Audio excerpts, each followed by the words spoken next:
Hello. All right. Hi. How are you? What's going on? Drive time, Monday afternoon. We are looking at about 11 minutes past the hour of 2 o'clock. Let's jump right into it. We got a lot to do. We're going to do some Utah Hockey Club with Bill Armstrong. We have Josh Grant joining the program today. Tom Haberstroh, NBA Daily Assist style. And then JP Chunga, John Paul stops by to talk Utah Jazz. But breaking news came down just about an hour or so ago. The University of Utah has fired men's basketball coach Craig Smith after nearly 4 seasons. Announced earlier today, Utah 15-12, 7-9 in the Big 12. They lost to UCF on Sunday, a heartbreaking loss as they were deadlocked down the stretch, could not close it out. Utah beat Kansas and Kansas State back-to-back games earlier this month, and also have a win over BYU. And we'll get to BYU certainly today. There's a lot to talk about, not just with the basketball stuff, but some rough news, some accusations with the football program that we'll get to coming up in just a little bit. But we have a lot to get to on the program. I can tell you as we kind of digest this in real time, I've already been contacted by 2 boosters at the University of Utah who are claiming, I have not talked to Mark Harlan. We will effort Mark to try to get him on the show. We'll effort everybody. We'll try to get Craig on the show. We'll do what we can to bring you as much information as possible. But according to what I've been told this morning, this was booster-driven. Folks that write checks to keep the University of Utah Athletic Department alive have decided that they want to go in a different direction. And obviously, as we all know, with the current climate of college athletics, it's not just on the football side of things, but it's on the basketball side of things too. The lifeblood of your program is the boosters and the alumni that write you checks to keep things going. You know, whether it's just people that attended the University of Utah, care about the athletic department, businesses that invest in corporate sponsorships and partnerships and such. I am told this was driven by the people that write the checks to keep the Utah Athletic Department afloat. So a few things here. Your opening tip is brought to you today by Burt Brothers. With over 30 years of experience in nearly 30 locations, Burt Brothers ASE certified technicians bring expertise and professionalism to every interaction. Talking industry-leading warranties and low-price tire guarantees. It's a one-stop shop for reliable repairs and maintenance. From tires and alignments to fluids and brakes, offering a full range of automotive services tailored to meet your needs. They now offer value tire options, Americas and Summit tires, starting at $69, warranties up to 70,000 miles. As one of the few AAA certified shops in Utah, Burt Brothers upholds the highest standards in automotive service. Stop by Burt Brothers or Tire Busters location. Schedule an appointment online to experience the trusted service that has made them a Utah favorite for over 3 decades. Burt Brothers, doing it better since day one. BurtBrothers.com is where you find more information. All right, so personal standpoint, this is a sad day. I like Craig a lot. Craig is a good coach, in my opinion. Craig has won wherever he has been. There's data available that can back that up. That's not a hot take by me. And, you know, when you're in this business, oftentimes you are hired to be fired. There are very few coaches that have Jerry Sloan type runs, Lavelle Edwards type runs, Kyle Whittingham type runs. You know, we're a market where actually we have a lot of coaches that have been able to coach in their discipline for their teams or organizations for a number of different years. But fact of the matter is, this is a tough job, man. It's a tough business. And there's a reason why I can remember my mom always saying, if I was leaving the house for basketball practice, go hug your coach's wife and tell her thank you. This is hard on families. My father was not a coach, but he was an executive in pro sports for 30 years, and we had to uproot several different times as a family and move as a result of his career. And so I feel bad for Craig. I feel bad for his wife. I feel bad for his kids. His son played for Mike Maxwell at Bountiful, just like I did.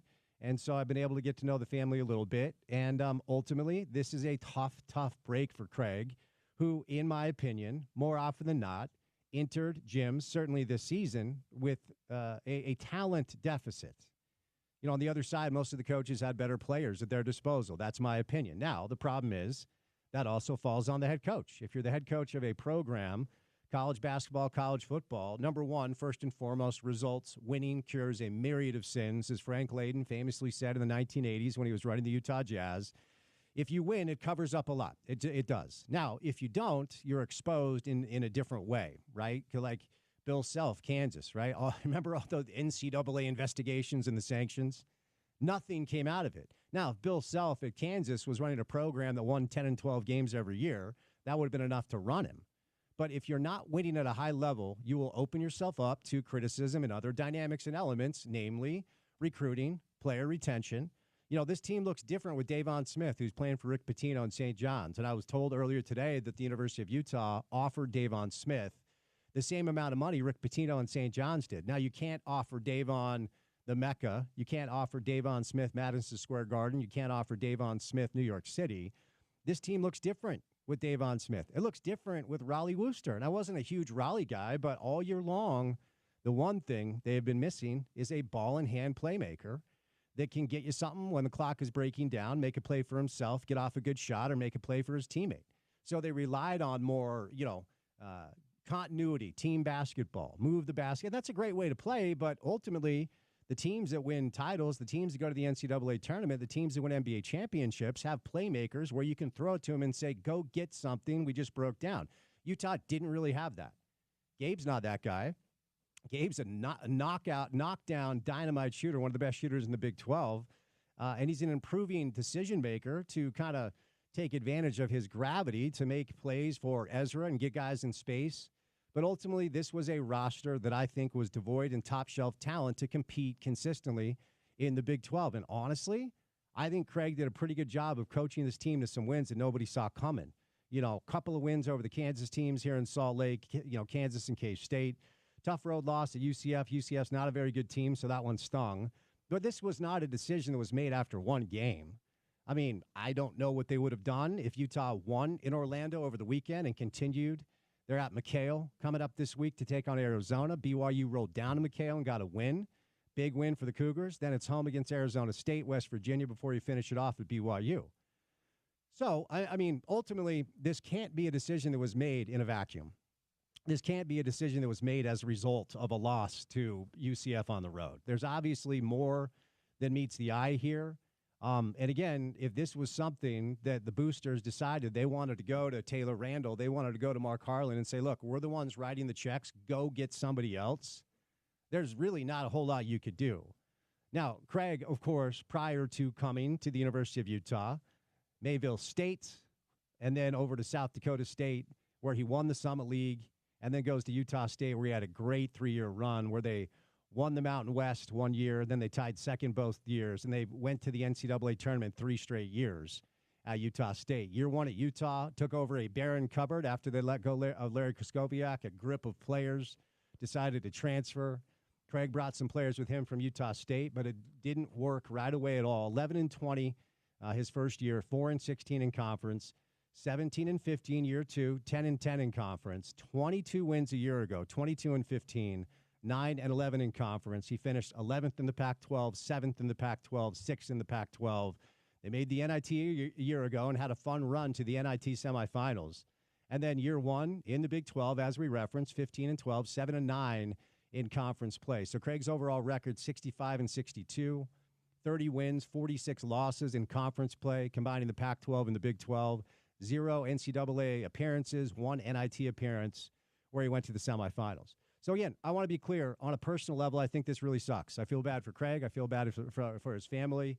And I know what it's like when, a job is lost in this industry and the chaos that it does cause. Now, he's owed $5 million. Ultimately, when it comes to that 6-year guarantee. And I don't know this for sure, but I think they're still paying Larry Kraskowiak. I think. I'm not 100% sure. We'll effort some information on that. So now you're paying Craig, and now you're paying Larry Kraskowiak. And according to the release that was sent out by the University of Utah, this was just about an hour ago almost. And we'll kind of get to this release a little bit to kind of at least explain where Utah is expressing themselves to be at as of right now. So the University of Utah, according to the release, has made a, quote, change in the leadership of its men's basketball program, a nice way of saying that they've fired Craig Smith.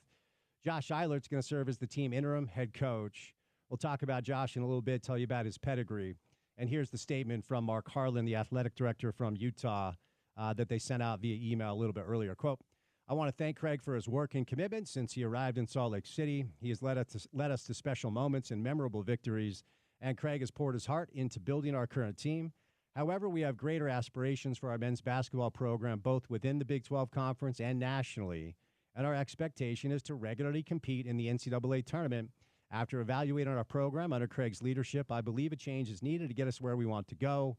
The time is now to begin that process, and we will surround Coach Eilert, the staff, and our student athletes with support as they continue with their season. We have this part's interesting, the way that Mark decided to end this. Quote, we have continued to invest in our men's basketball program, adding staff, increasing compensation, and significantly enhancing NIT opportunities with our partners for our student athletes, and our investments will only grow. I'm confident that our national search, which has already begun, will lead us to the right coach to take our storied program back to national prominence. We wish Craig and his family the very best. So, like I said, bottom line here, the net, period at the end of the sentence, I feel bad for a good man who I think is a good coach. And I feel bad for his family that he's lost his job.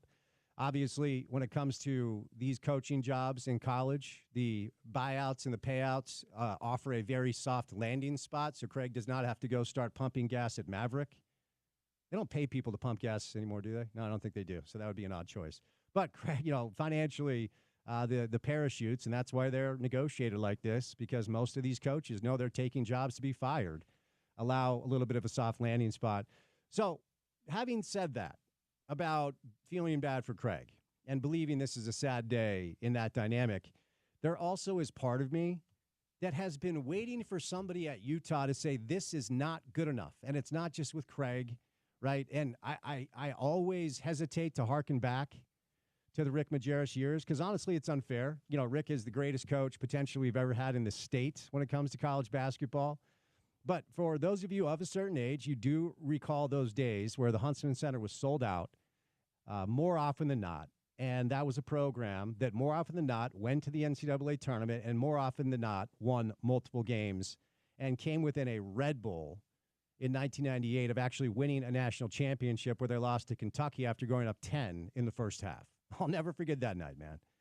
And that was an era of Utah basketball that really put the program on the map nationally. Now, there were some good eras of Utah basketball prior to that, of course, but Rick changed the game. And part of me has been wondering as to whether or not anybody up there gives a rip about the basketball program after the football program started to elevate itself. And really, Utah, close to the turn of the century, a little bit after that, Urban rolls in, changes everything, undefeated season, Kyle takes over, and Utah is a football school, period, point blank, end of story. There's no argument about that. But you can be both. Have you noticed what Alabama has been doing? Have you noticed Florida? I mean, I could go down the list of universities that have great basketball programs and great football programs. And ultimately, there's no reason Utah can't be one of those programs based off of the historical pedigree of what the basketball program once was, and I still believe can be, and what the football program currently is. Now, the main difference between the issues on the football side of things and the issues on the basketball, and I'm talking generally speaking, not specifically to Utah, is you can have a down year like Kyle did last year with the Utah football program, and it doesn't really affect your bottom line. I mean, revenue sharing, conference, TV deals, you're still going to be in a very healthy place economically. In basketball, you got to make the NCAA tournament, and you can't just make it once every 5 or 6 years. You've got to be making it consistently, and every year being in the mix. I'm not here for this like once every 4 or 5 years Utah's in the NCAA tournament. No, go figure it out. Go make the tournament. Hold yourself to that standard, and don't allow anything other than that. Right? So I'm sad for Craig and his family, but I'm kind of relieved that somebody up there was finally like, this is not good enough. And there is additional revenue in store if you can build up a program and win consistently, not just making the tournament, but then people are invested in your program. The Huntsman isn't empty anymore. You have better corporate sponsorships. And ultimately, this leads us to what's next. And let me just say this. I'm not saying that there's no way Johnny Bryant takes the Utah coaching job because Kevin Young took the BYU coaching job. What I am saying is whether it's Johnny Bryant, because here's what you're going to hear. Whether it's guys on Twitter that are verifying the breaking news that was released a little bit earlier, you're going to hear the Alex Jensens. You're going to hear the Johnny Bryants. We're already hearing Andre Miller. And I'm not speaking for any of these guys. I sent Alex a text. He's notoriously a very tight-lipped dude, so I'm not sure that I'd hear back.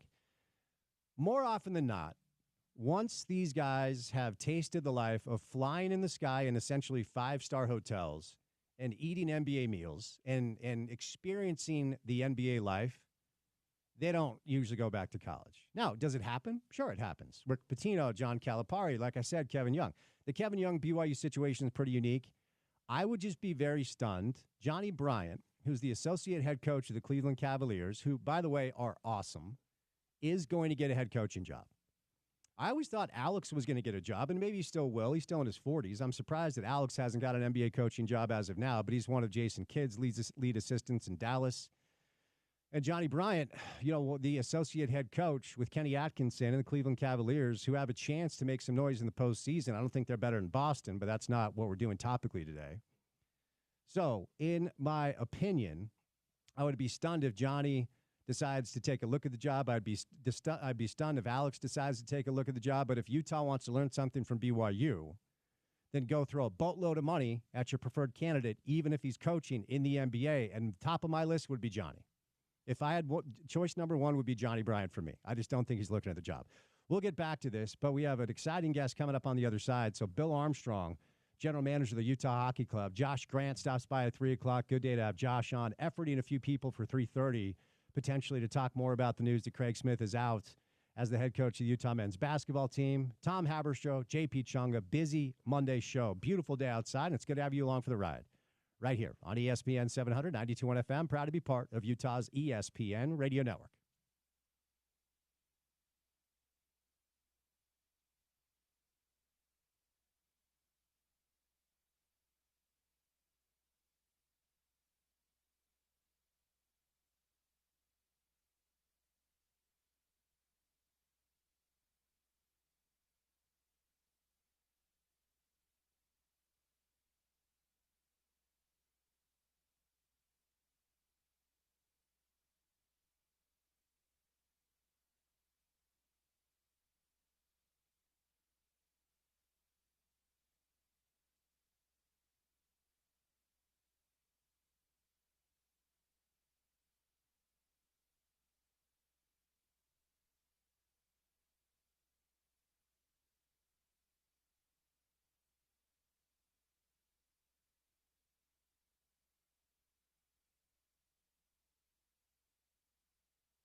head coach. Josh Grant's going to join us today, who was a great player for the Utes once upon a time. But let's do a little Utah Hockey Club. General Manager Bill Armstrong on the program on a Monday afternoon. Bill, happy Monday, sir. How are you? Happy Monday. How you doing today? I'm well. I appreciate your time. I'm not sure that I've had a chance to interview you, but just for context, I've been in the market now for 20 plus years, but grew up in the Northeast, attending Ranger games at Madison Square Garden, and sorry to hear that. Oh yeah, and we have Neil Smith on the show every week as a weekly guest, and Neil speaks highly of you. So I'm a lifelong Northeast hockey fan, but I'm a transplant, so I am thrilled to have pro hockey here in our market. And I just want to start with a just kind of general big picture question that you've been asked a million times, but never in this space. How has your Utah experience been, Bill? It's been incredible. It's been absolutely incredible. From the moment we got off the plane to where we are now, it's just been an amazing experience for us.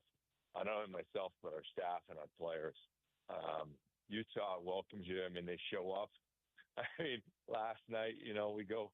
I was thinking as I was driving home, we go from the worst situation with no rink and no fans to that last night where you couldn't even hear yourself think. It was that loud, covered in a sea of light blue and black, and people just going crazy and just loud, and with an amazing owner. So we're kind of blessed to be in this situation that we are, and I think we return the favor to the Utah fans with a pretty good product on the ice, some young players, and a good organization showing up to play every night and fighting for a playoff spot. So right after the news broke, Bill, we had Gary Bettman on, and I'm name dropping because I'm a name dropper, so you can be impressed with the show. And, Bill, it was wild. The commissioner told me that the first conversation he had with Ryan and Ashley about getting this thing done was in March, and I had him on in May. I cannot believe that this turnaround happened as quickly as it did. What was that like for you to digest? Like, when did you get the phone call? Like, yeah, you live in Utah now. And what was that process like? Well, I'll tell you a funny story. We finished our house in Arizona, and it was the first day we were moving back in, and the two dogs were in the back sun tanning. And I came in to tell my wife. She goes, "Look at it." And I go, "We're moving to Utah, sweetheart." So it was a great day. Listen, hockey players are simple people. They want love from their fans. They want to play in a great place. They want to play for a great owner. They want to play for a championship. And so when our team and organization, found out the news, we were ecstatic about coming here. From the moment we got off that plane, from those kids in the hangar, and walking into that arena and being sold out that night with 4,000 people out front, from that moment, our heart was captured, and this is no word of lie. I had tears in my eyes. Like, it was an amazing transformation to go through. And, as they say, Utah shows up, and they did, and they've won our heart. And I think that's the reason you see our players, we were down and out with the massive injuries to our good players, and our players played so hard to stay around and keep kicking. And, last night we got to a point where we played a great team in Vancouver and beat them at home, and like almost like it was a playoff atmosphere with our fans in that. And we keep hanging around, and we keep getting better too, and our players are getting healthy now. So we get a chance to fight a fair fight with all our guys in the lineup. So you never know. We got a chance coming down the stretch here. It's exciting times for us. So because I follow the league even prior to the hockey club landing here, and because I kind of understand where you guys were at a year ago, I've got to say I chuckled during the opening kind of presser where our guy Spicy Tuna was getting the crowd riled up, and everybody was celebrating. It was loud, man. I was down there. Everybody's having a good time. And then they interview you, and you were kind of like, "Hey, everyone knows that we're rebuilding, right? Like everybody, like you wanted to make sure that you kind of set expectations. Which I knew the deal: young players, cap space, draft picks, and such. But how would you articulate the process and where you're at with it currently, Bill, as we sit here today? Well, first of all, I always describe us as a healthy organization. What I mean that is like we got a lot of cap space to add players.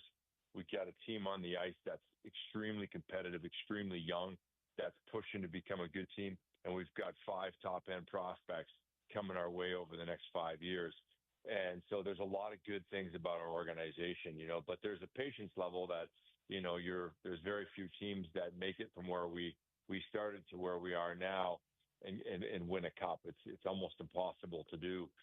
So there's a little bit of a process, and that's why you heard me as soon as I came in. I was like, whoa, we got to get the right expectations for this team. That's always key, is get the right expectations.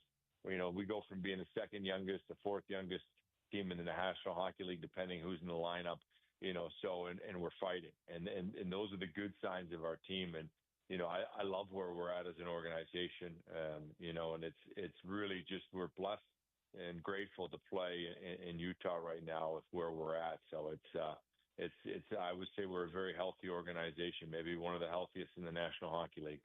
I got to know. I watched, I think hockey documentaries, for whatever reason, are compelling to me and like super gripping. I've always loved hockey documentaries. I watched the one on Bob Probert a couple of weeks ago.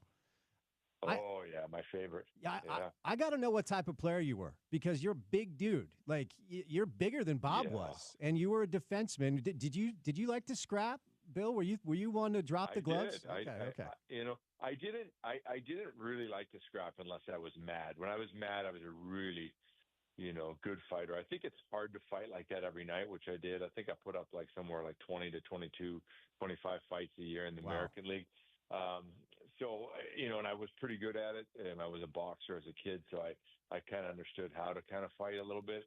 And I didn't, it's one of those things. I was tall and lanky, so as I got more muscle on me, it was a little bit easier to fight the big boys. But when you watch those documentaries of fighting and that, they're Probert was one of the best. You don't see fights like that very often anymore, where two guys really know how to fight, and he was an incredible fighter. But that was my I wasn't very good as a player. I like to say that, there was the scouts used to describe me as I was mean if I could get there. So that's how they described my play.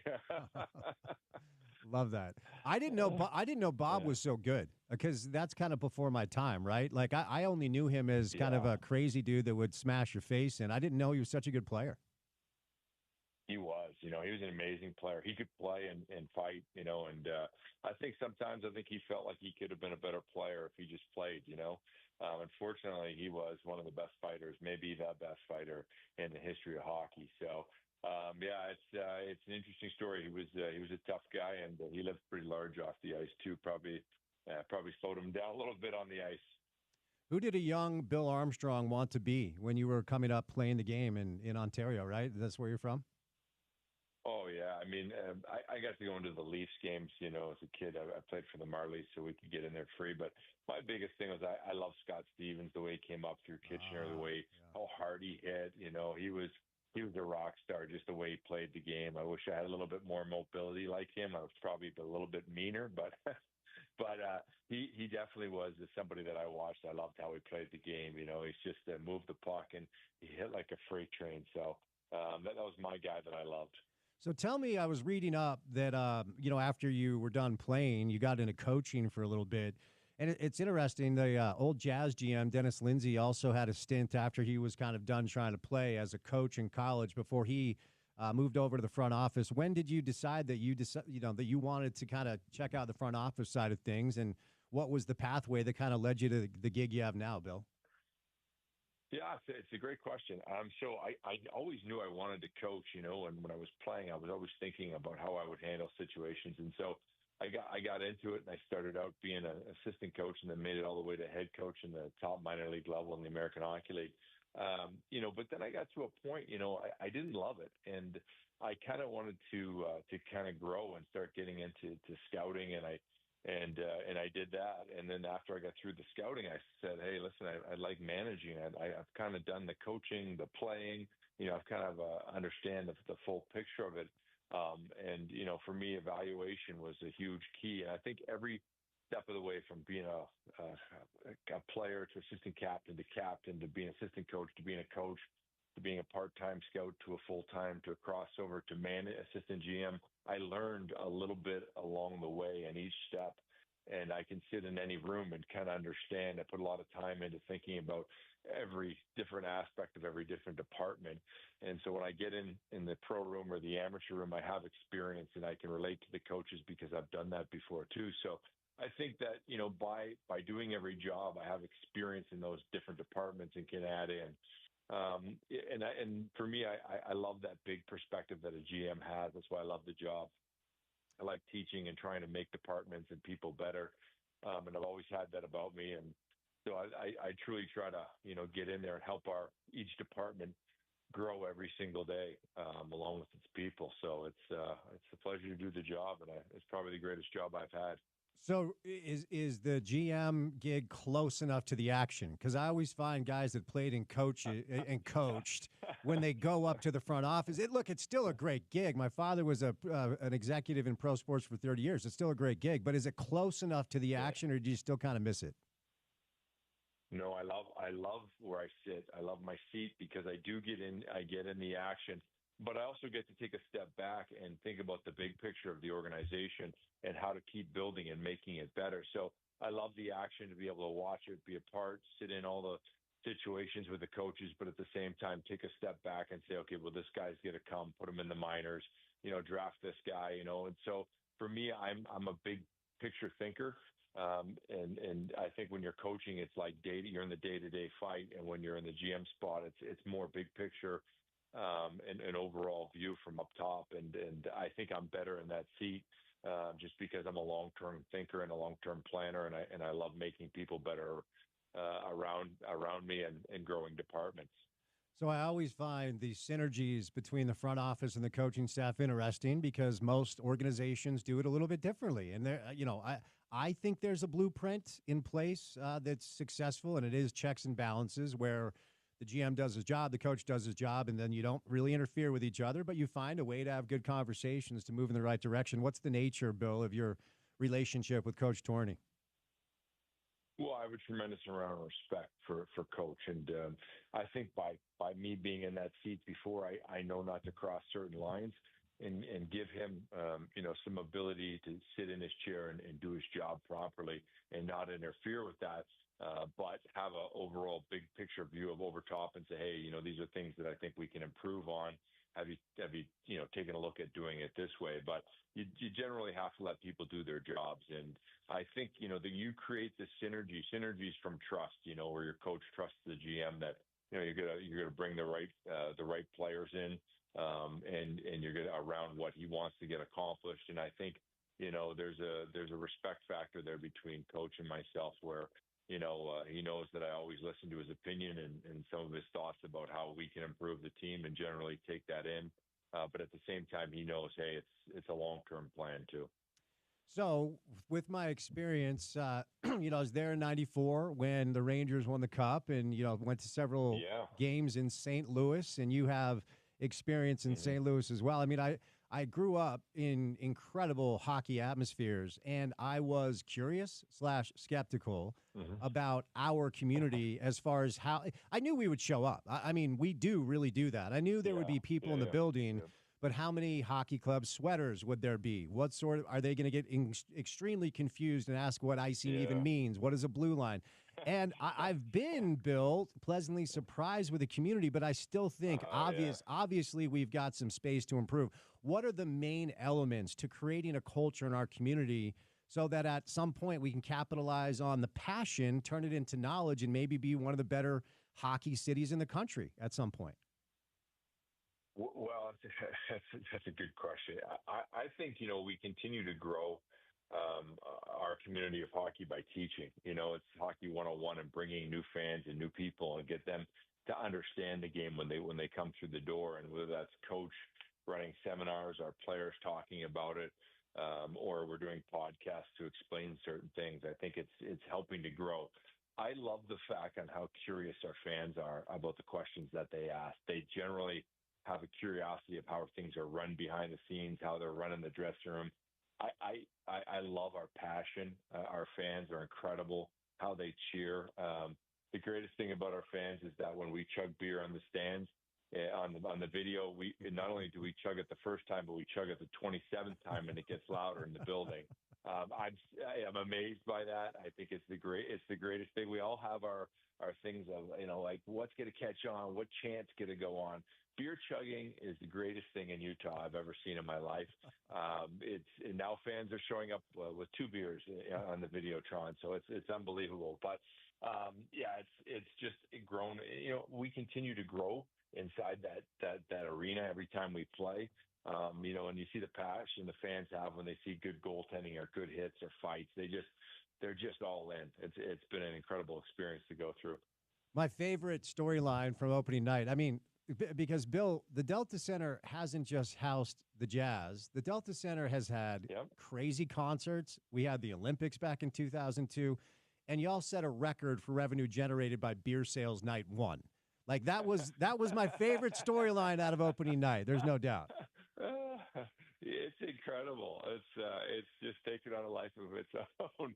But it's so great. Our fans are so passionate about it. I saw one of the kids drinking a big chug of water the other day, and they had a big, Slurpee too. So it's been incredible just watching our fans on there. But yeah, it's definitely taken a life of its own.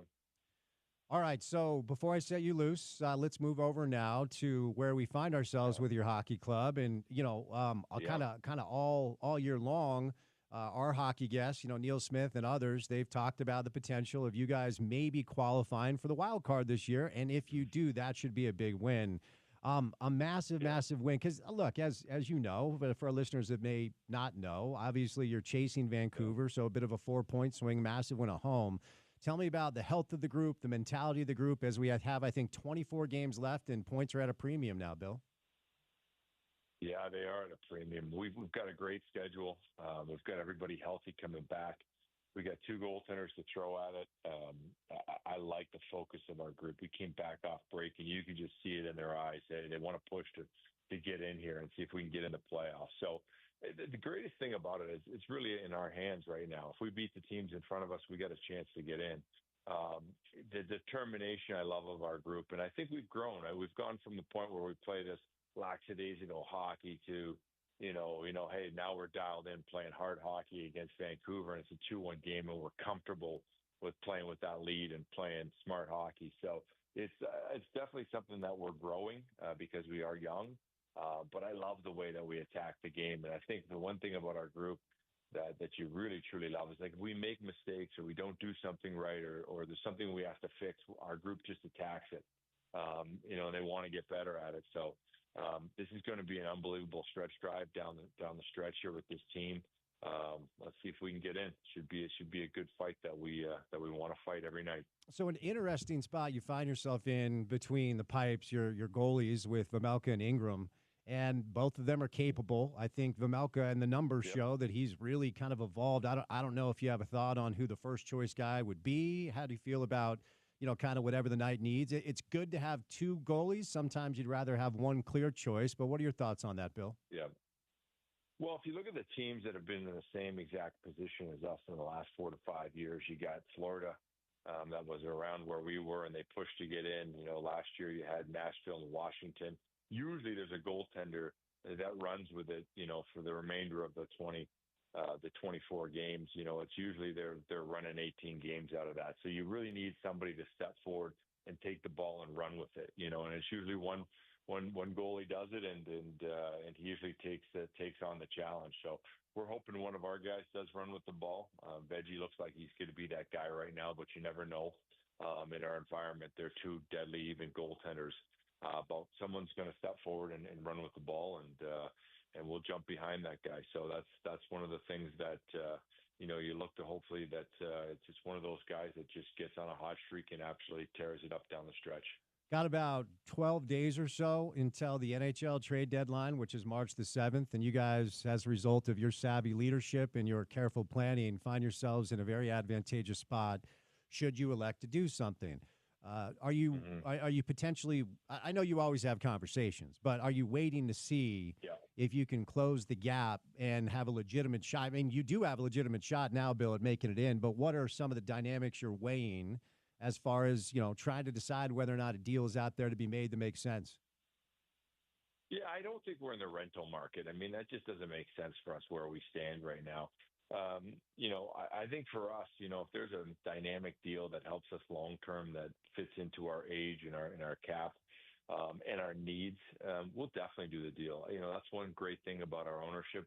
If there's a deal to be made and it's gonna improve the club and it fits in with us winning a championship in the next 3 to 4 years, they're definitely in on that. So it's just we don't want to rush it and put something there that's in the rental market and give up a lot, and it doesn't really help us. So we did a lot of our work in the summer when we got Marino, we got Sergachev, we added Stenlin. Then when we had injuries, we added Mata, we added D Simone. So we've done a lot of our work already, and we've got good depth on the organization. It's really up to our guys right now that are running with it, just to kind of stay with it. We're not buyers or sellers. We're somewhere in between, unless there's a dynamic deal to be done.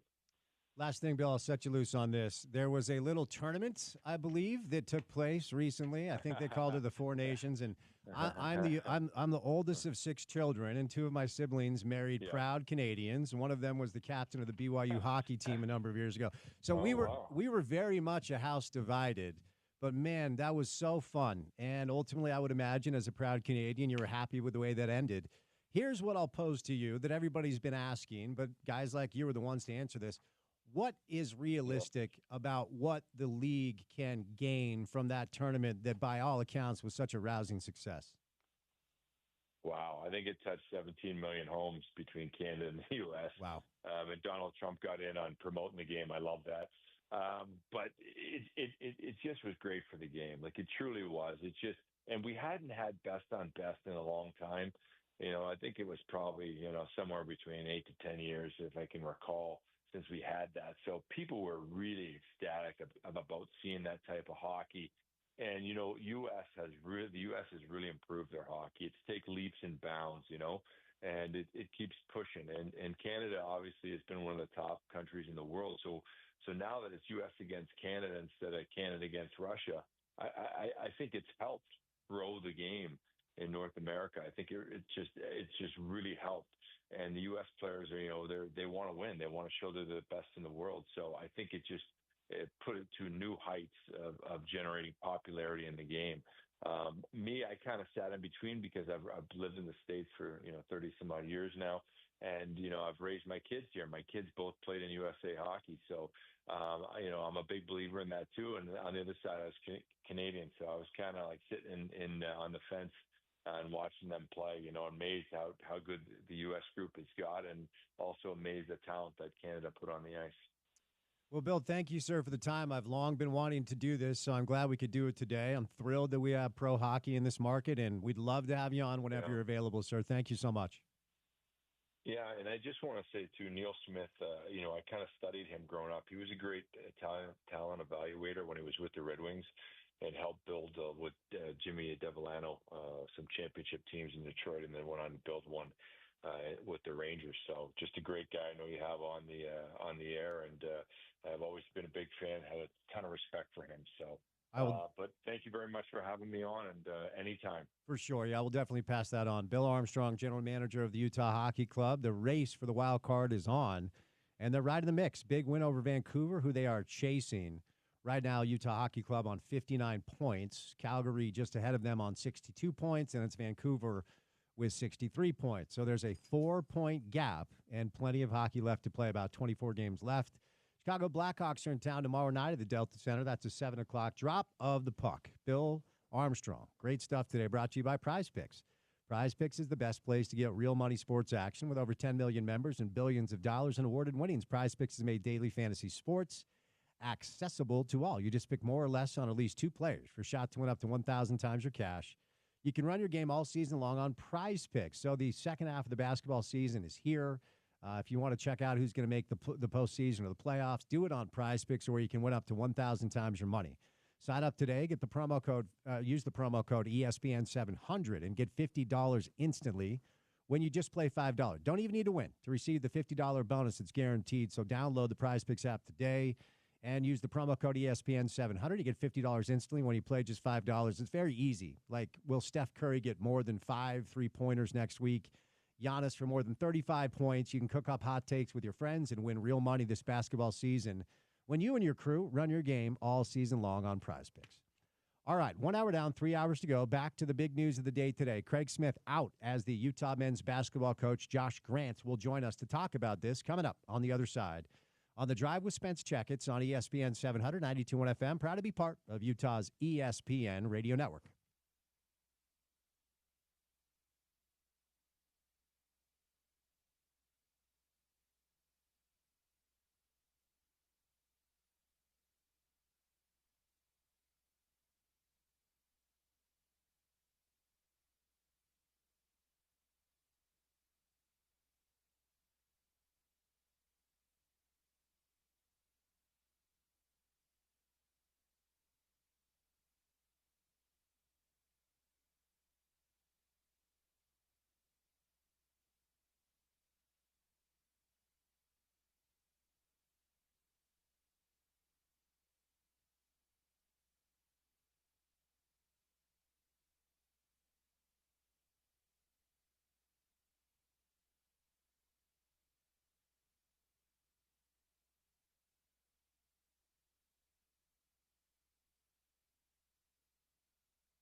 You would have been proud of me, buddy.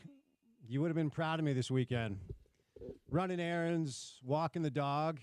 For whatever reason, the algorithm was like, hey, you're in the mood for a little John Denver. I like it. I like it. When the algorithm tells you what you're in the mood for, you just go for the ride.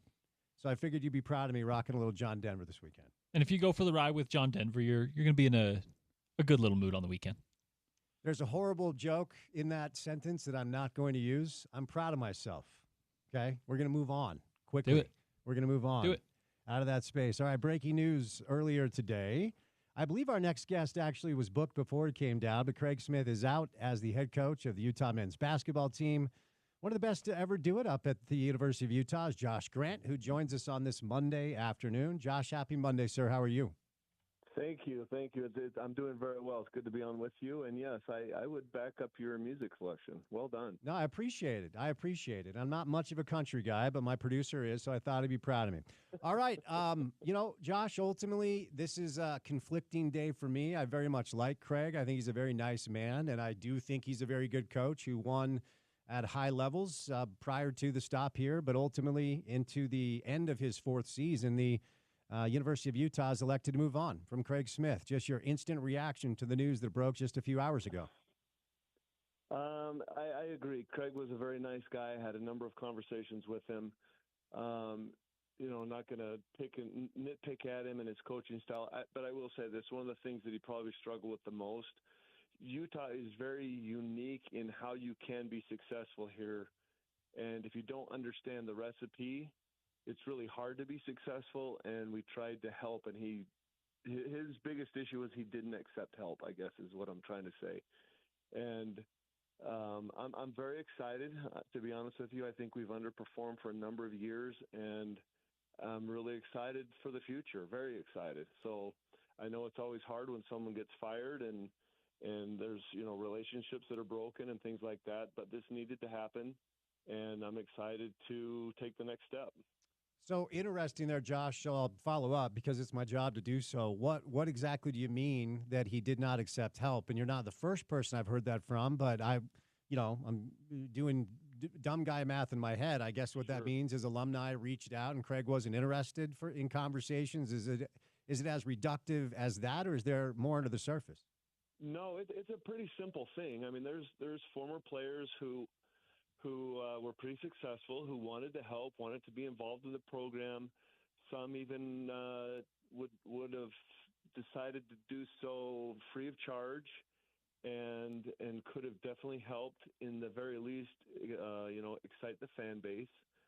But more importantly, to help Craig understand how to be successful in Utah, and he didn't want to listen. He didn't want to take advice, I guess. I don't know what he was thinking, but he steered away from that. That's what I do know, because nobody was successful in breaking down that opportunity. Are you one of the players that reached out to try to offer your assistance as a local and a legend at Utah? I've had a couple of conversations with Craig, yeah. Okay. And I know there's others as well. Okay. And ultimately, he just, is it safe to say he felt like he kind of had everything figured out with he and his staff and just was not interested in furthering these conversations?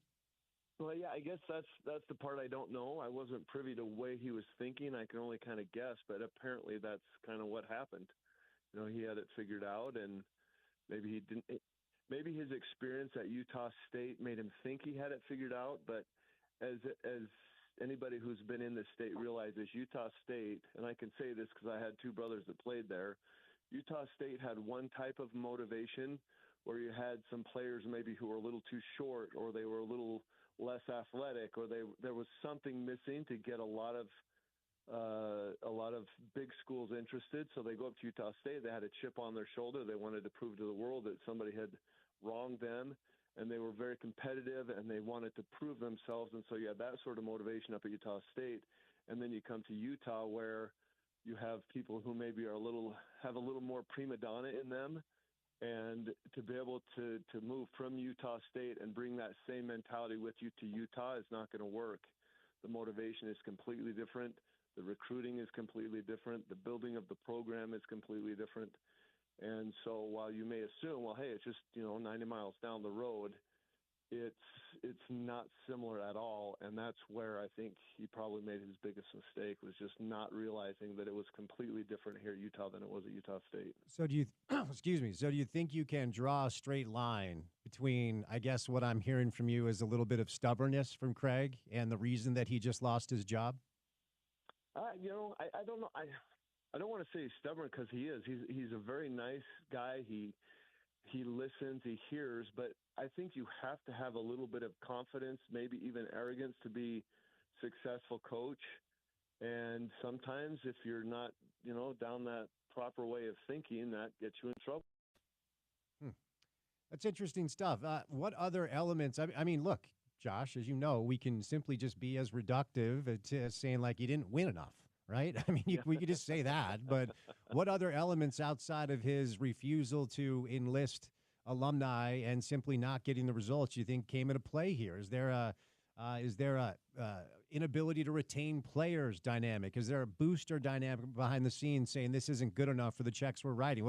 What other elements you think went into the decision that was made earlier today? Well, I think a lot of it started right away, and that is to be successful in Utah. If you look at Coach Whittingham, he has given you a perfect template for how to be successful at Utah. Rick Majerus had the same template, thanks to Jeff Judkins. You have to build the base of your program with local talent who want to be here. They're willing to be coached. They're smart. They work hard. They want to play together as a team. They want to move the ball. They have a high basketball IQ. And you start to build a team that is at least moderately successful on effort and intelligence and teamwork. And then from there, you start to build your team, and you have roles and role players, and people fill those roles, or as Rick often did, would break you down to make you fit in those roles, and you start to become successful. And that then broadens your recruiting availability to other places, and then you can go and you can get Keith Van Horn and Andre Miller, and you can get some of these other guys. But if you look back at the history of Utah basketball, the teams that have always been the most successful always had the best players from the state in those years. And so you have to start there. And it wasn't just Craig. I think that Boylan did this a lot, and I think Larry did it sometimes too, is they didn't consider the local talent, and they always were out competing against UCLA, Arizona, and other schools to recruit these, shiny nickels and dimes when we needed to start to build a program locally. And then you can go get those nickels and dimes that come in and fill a role. And so I think that was missing in the beginning, and then we didn't win like we probably should have.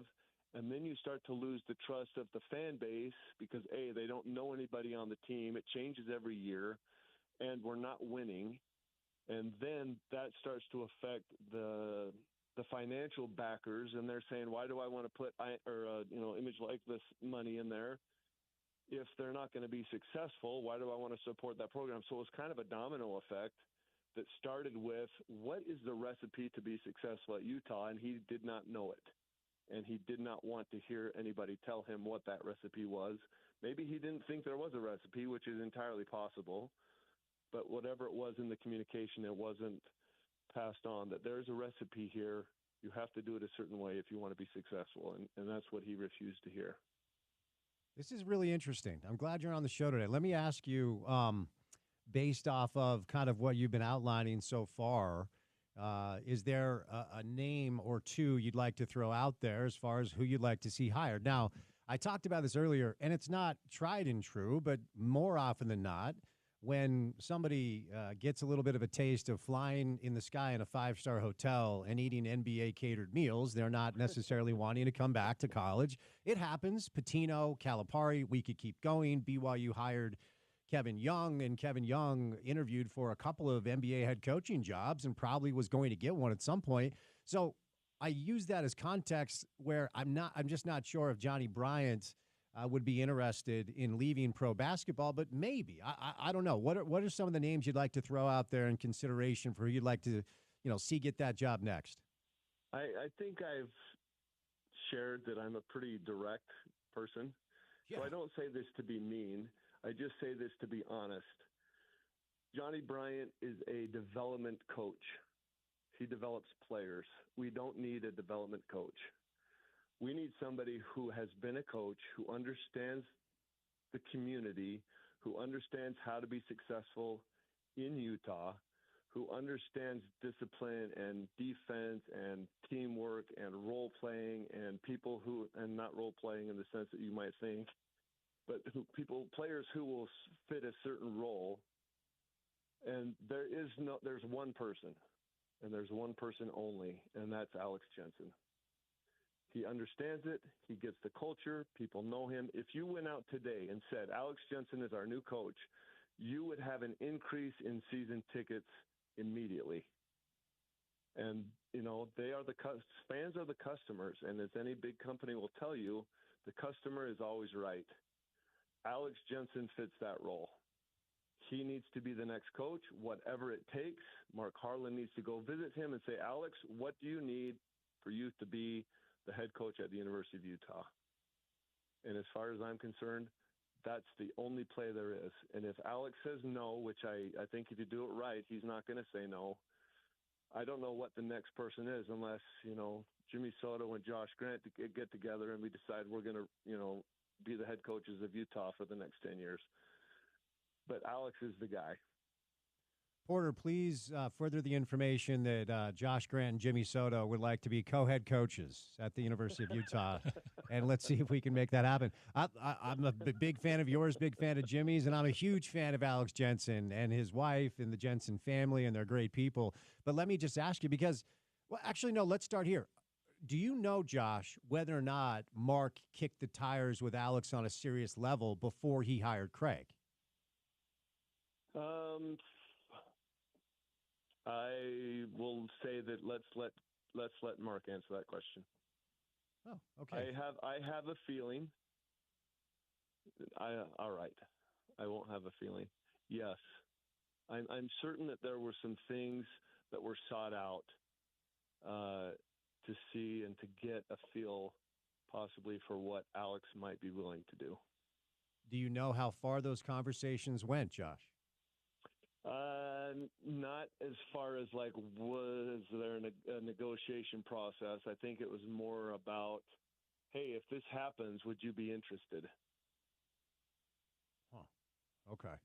I will ask you this because, the very definition of Alex's role with both the Jazz and the Mavericks has been, quote, a player development assistant, and he is widely credited with the progress that Rudy Gobert made and a young Walker Kessler as well. So what makes Alex different than Johnny in this scenario? If you go back a little farther, Alex was like the D-League Coach of the Year. Yeah, he was. Yep. He's been an assistant coach under Rick. And people, there's not a whole lot of Rick didn't have a huge coaching tree. And that's a topic for another day. I don't really know what Rick's big hang-up was, but I have some ideas. But he was under Rick, and Rick ruined basketball for a lot of us. Yeah. and I say that not in the negative way that I used to say it when I was 35, but now that I'm older and a little more experienced, he ruined it because we saw how basketball was simple and how it was supposed to be done. And when you don't see that, it just turns you into a cranky old man when you're watching the game with your wife and your triplets, and you're watching saying, why are they letting that guy do that consistently on offense? Why aren't they taking that particular play away? Why aren't they playing defense the way that you should? Why don't they move the ball? Why are they dribbling too much? And so you do all these things that really are quite simple, but they are difference makers. And especially when you don't have the best athletes in the country, you have some athletic kids, but they need to play together, and there's certain principles they have to follow. And if they follow those principles, then they can be successful, oftentimes against more athletic players.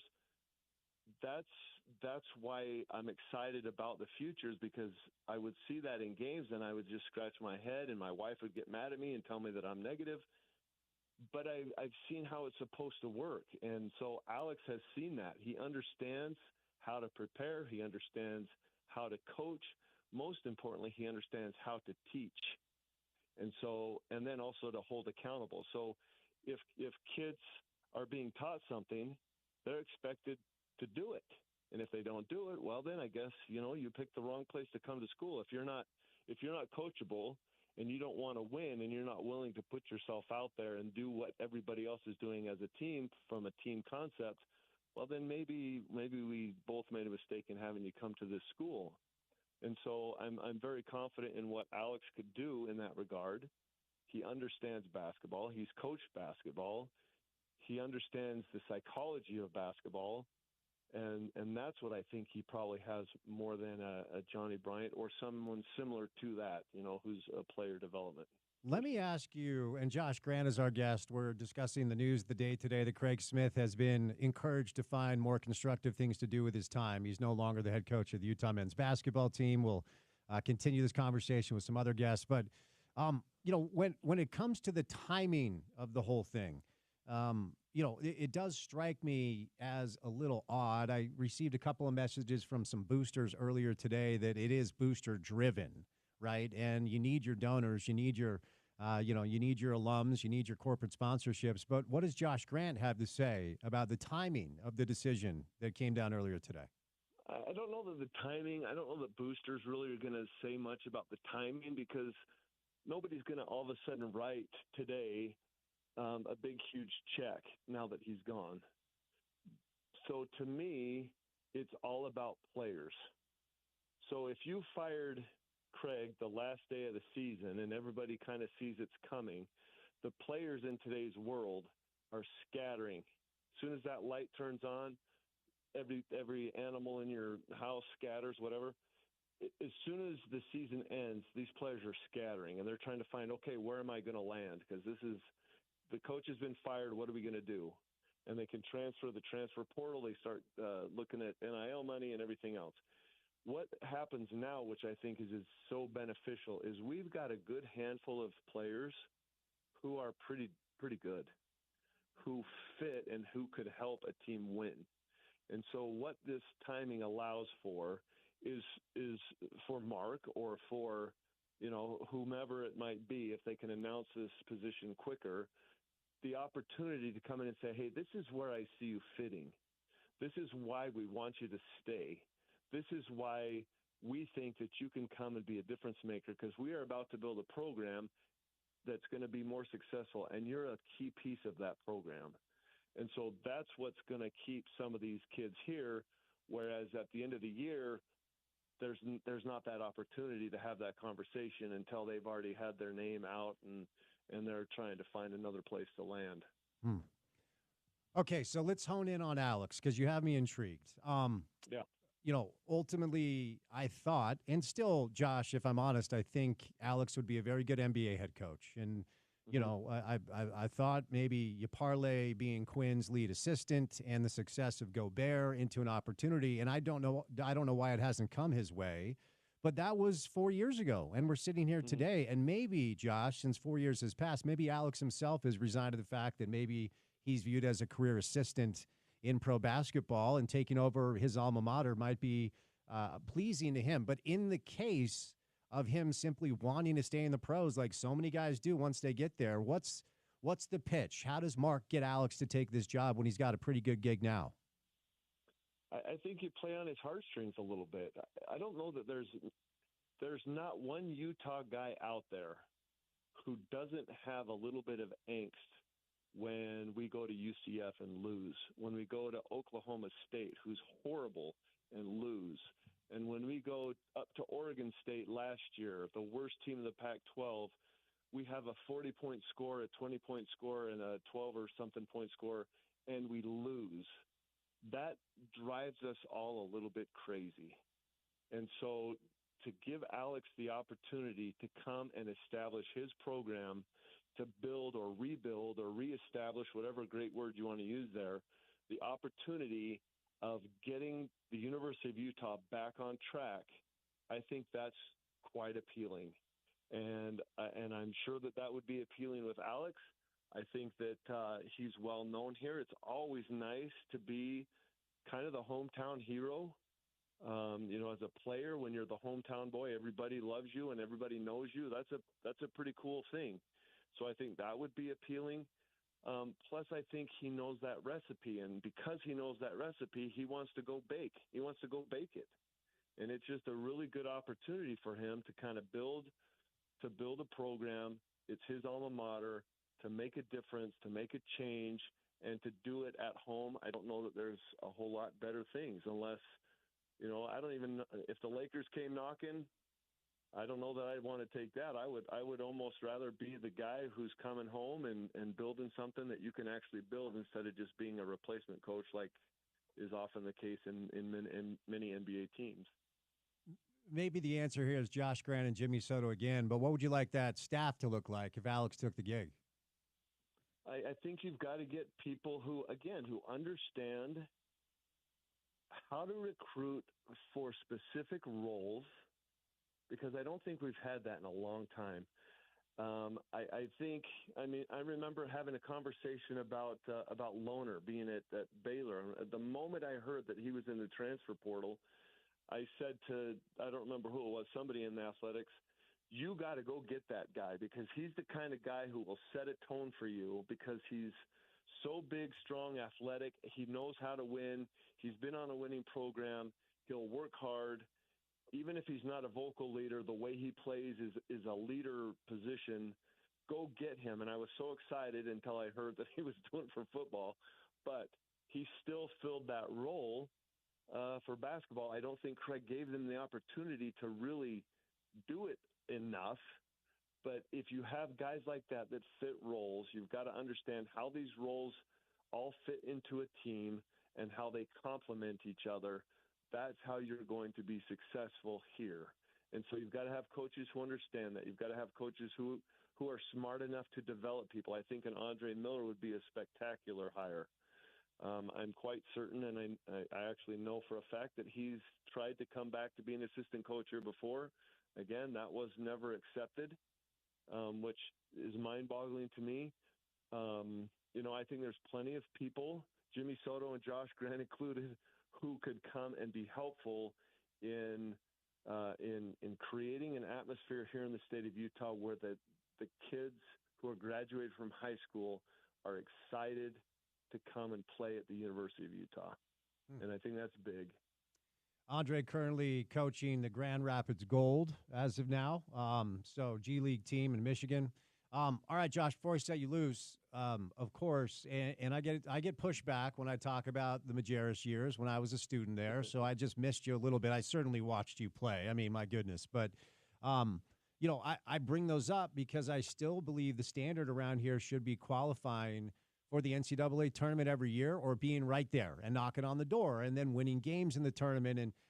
And ultimately, I do get pushback for bringing up those times, because we do exist in a different ecosystem of college athletics. Do you feel like, because my opinion, Josh, is the talent on that team was not good enough. And maybe I'm wrong. You're the expert here. It just felt like more often than not, Craig was kind of outmanned. The other coach had better talent.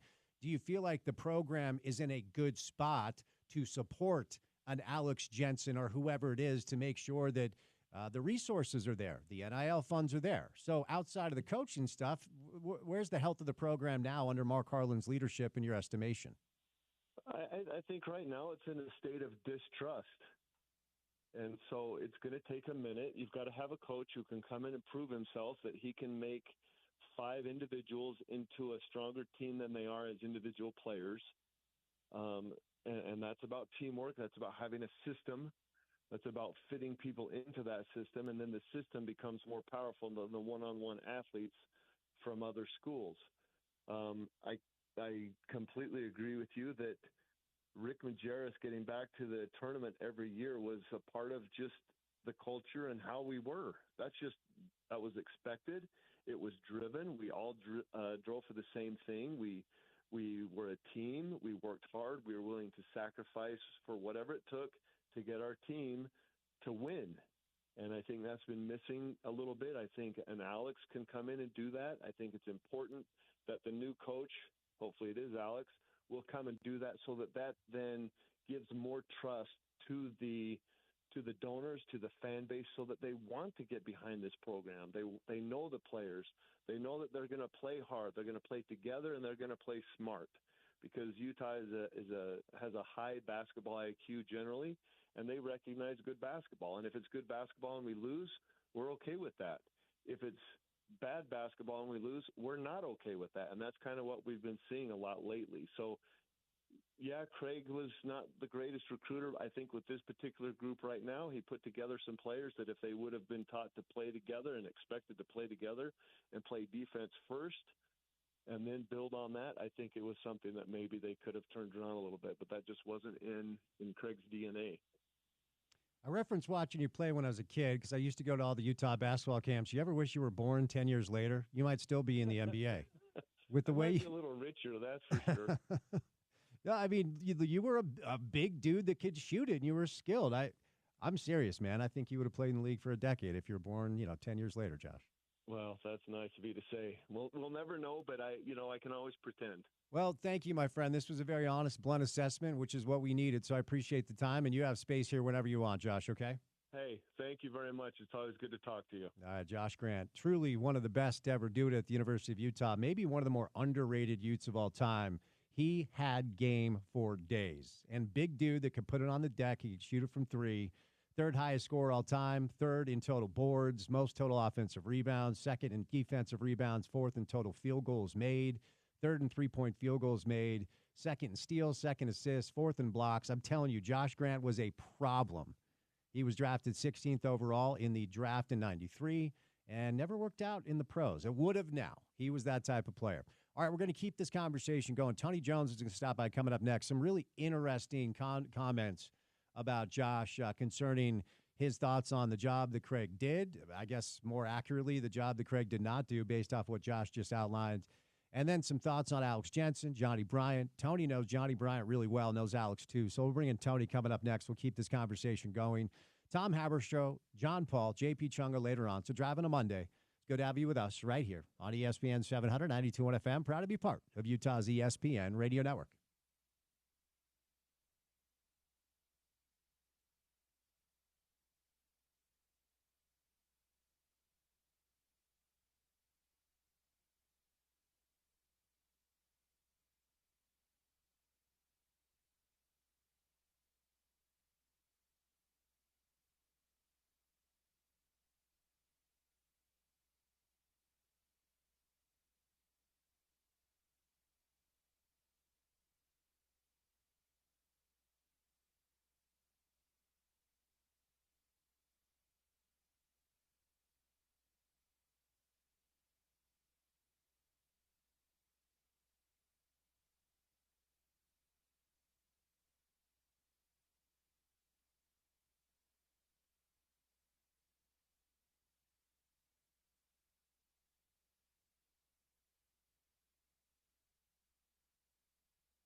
Josh was in the mood to dish today, huh?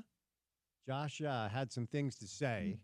If you missed that, I would go to the website, go to our podcast page.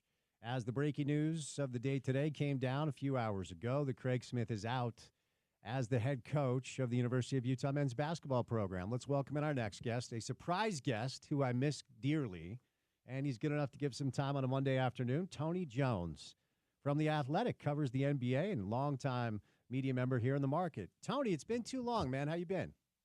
I'm finally alive again. All right. Now, that sounds dramatic, but I understand that you had some health issues. So, for real, you good? I had shingles. I know. That was debilitating. That was crazy. Yeah. But you're good. good. We're good now. Okay, good. We good money now. Okay, good. Good to hear. Good to hear. I've been worried about you, but it's good to have you back on. All right. So I know you just listened to the Josh Grant interview, and certainly Josh was in the mood to be very, very honest, which I appreciate. So let's dig into some of it. But let's start with your reaction that near the end of his fourth year, Craig Smith has been relieved of his duties here at the University of Utah. Not surprised at all. Probably a little sad because I really like Craig, and I think he's a really good coach. But essentially, from everything I've been told, he's pretty much a dead man walking this year.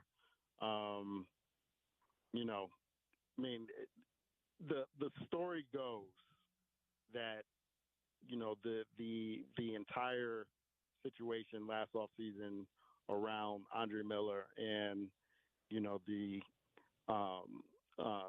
boosters and a lot of people in the administration wanting Andre Miller to be on the staff, and then Andre Miller not ending up on the staff and ending up back in the G League. That pretty much was, a nail in the coffin to the point where, Craig would have had to do some pretty significant things with this team this year in order to keep his job. So, as a result of that, I'm not surprised that this has happened. Are you surprised at the timing? And what does the timing say to you? I mean, there's no way this decision was simply made because of one road loss at UCF. I'm sure this has several layers. As I referenced earlier, I've heard from two different University of Utah boosters since the news came down prior to the show starting. They clearly wanted to reach out to let me know that this was a booster-driven decision. There was a lot of folks behind the scenes that write checks that weren't happy with the direction of the program. So it doesn't feel like this was just Mark Harlan just doing this at the drop of a hat. But what do you make of what I perceive to be a little bit odd timing of this choice? I think it's a little odd, but, at the same time, if you know that Craig is not going to be your guy going forward, then, you pretty much need to have a head start. From what I'm hearing, I know that we're talking about Alex Jensen, we're talking about Johnny Bryant, and we're talking about Andre Miller, even Andre Miller in some capacity. From what I'm hearing, the leader in the clubhouse for this is Alex Jensen. And, from what I'm hearing, that's the person that, the administration and the people behind the scenes want to have this job. So, if Alex wants this job, I think it's going to be his. And if it is his, the more of a head start per se that he has in terms of NIL, in terms of recruiting, in terms of figuring out the roster for next year, the better, frankly. I'm a little sympathetic to Craig because, he didn't have great support financially or otherwise behind the program. So, in some ways he was coaching with one hand tied behind his back. And, a lot of what goes on with being a college basketball head coach right now in today's era, doesn't really have a lot to do with basketball. And the stuff that didn't have to do with basketball kind of hamstrung him with the stuff that actually had to do with basketball. So, I think that, whoever the next coach is, it's incumbent on the administration and incumbent on the boosters to really throw their support behind that guy, if it's Alex or if it's somebody else, to the point where that guy can be successful and that guy can be successful where it matters, which is with the basketball. All right, so let's dig into some of these replacements that are being talked about, and let's actually start with Johnny Bryant. Like you, I've known Johnny for a lot of years, and his rise up the coaching ranks, he deserves so much credit. Like, he came back from playing overseas and essentially needed to make a living, started his own Johnny Bryant camp here, rose through the ranks with the Utah Jazz, widely credited with a lot of the improved, evolution of Gordon Hayward, and then, of course, Donovan Mitchell. Spent some time in New York. Now he's the associate head coach for a really, really good Cleveland Cavaliers team. We'll get to Alex in a moment. As you reference, you're hearing he's the front runner. But what sort of candidate do you think Johnny is, and do you think he would have interest? A lot of guys, man, once they get that NBA life, they don't want to go back. But what's your take on the Johnny Bryant dynamic, TJ? Well, he's the one that I would say, if we're looking at it from a bird's eye view, he would be less likely to take this job, because I think that he's going to be an NBA head coach at some point. And, he was the number 2 guy behind, Tom Thibodeau. And that was a New York Knicks team that went from being irrelevant to being relevant. And now he's the number 2 guy behind Kenny Atkinson. And that team went from being good, a second-round exit, to this year being a championship contender. And, with teams that are starting over, the Charlotte Hornets of the world, who do they hire? They hired a young, up-and-coming, assistant. And right now, Johnny Bryant is probably at the forefront of that, because Charles Lee got hired last year. He was at the forefront last year. Jordy Fernandez was at the forefront last year. He got hired in Brooklyn. I think it's Johnny Bryant's turn, or it's getting very, very close to Johnny Bryant's turn, especially if Cleveland makes a real run at this in the playoffs. So, I think that he's a guy that I think is going to end up being an NBA head coach at some point. That what he did with Gordon Hayward was one of the most significant transformations of a player that I've ever seen. That 2016-2017 Gordon Hayward season, he was legitimately one of the top 15 players in the league. And he never, obviously, he had the injury, but he never came close to being that player again. And obviously, the work that he's done with Donovan, what makes him attractive as a head coaching candidate at the college level for me is I think that he would be very successful at recruiting. And I think he would be very successful at recruiting at any level. I think he'd be successful recruiting JUCO kids. I think he'd be successful recruiting high school kids. I think he'd be successful recruiting in the transfer portal, because he can point to Gordon Hayward. He can point to Alec Burks, who he made a much better player. He can point to Donovan Mitchell and say, listen, I got those guys to all-star status. He can point to Paul Millsap, who is the reason why the Jazz hired Johnny in the first place, because of the work he did with Paul Millsap outside of that building. And when the Jazz saw Paul's improvement, they were like, who you been working with? And the answer was Johnny Bryant. And they said, we got to get that guy. And they hired him. So, I think that he'd be, on a Kevin Young kind of level. I think he'd be pretty successful at recruiting, especially if you threw, your financial support behind him. So that's kind of what makes him attractive as a candidate for me. So let's move over now to Alex. Let's start here, actually, Tony. What's your understanding of the conversations, if any, took place? I honestly don't know. I mean, Alex is notoriously tight-lipped. He was perfect for the Jazz because he never says anything. But what's your understanding of the conversation that took place between Mark Harlan and Alex Jensen, if any did, prior to Mark hiring Craig? Well, my understanding was that he was a candidate, and Alex kind of said, I want to stick, with the NBA for the time being. My understanding right now is that there have already been conversations with Alex, between Alex and the administration, concerning the job that just opened today. What makes I think what makes Alex attractive for me as a candidate, with a head coaching candidate with the University of Utah is, he's obviously got the lineage. He played for Majerus. He's a local kid. He's a guy who self-made as a coach, who stuck around for a long time, who did a lot of grinding behind the scenes and has done a lot of work. I mean, just the work that Johnny did with Gordon Hayward and Donovan Mitchell, we can point to the same kind of work that Alex did with Rudy Gobert, and now in Dallas that Alex has done with Derek Lively and Daniel Gafford. I mean, those are two guys that have improved tremendously since they got into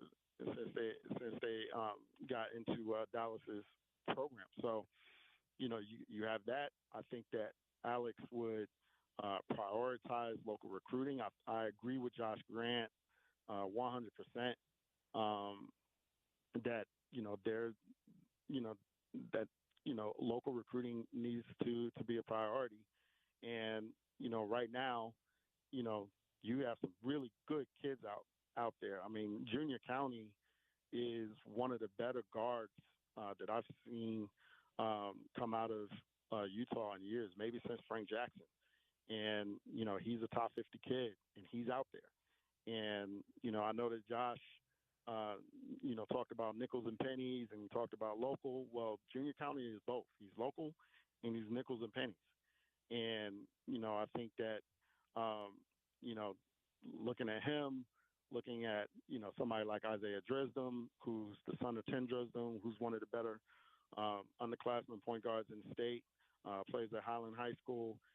There's a lot of local talent, real local talent that's prevalent on the national scene, that Alex or anybody else could come in and try to recruit. So I think that Alex would definitely put a priority into local recruiting, or if it's not Alex, if it's anybody else, that person would need to come in and put a priority into local recruiting. So, I think that, for that and the fact that, he's a Majerus kid, it would excite the fan base.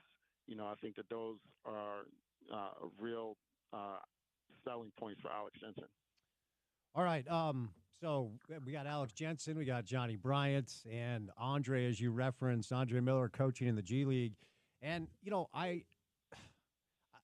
I don't necessarily push back on the idea that when it comes to a coaching job in our state, it helps having some sort of local tie.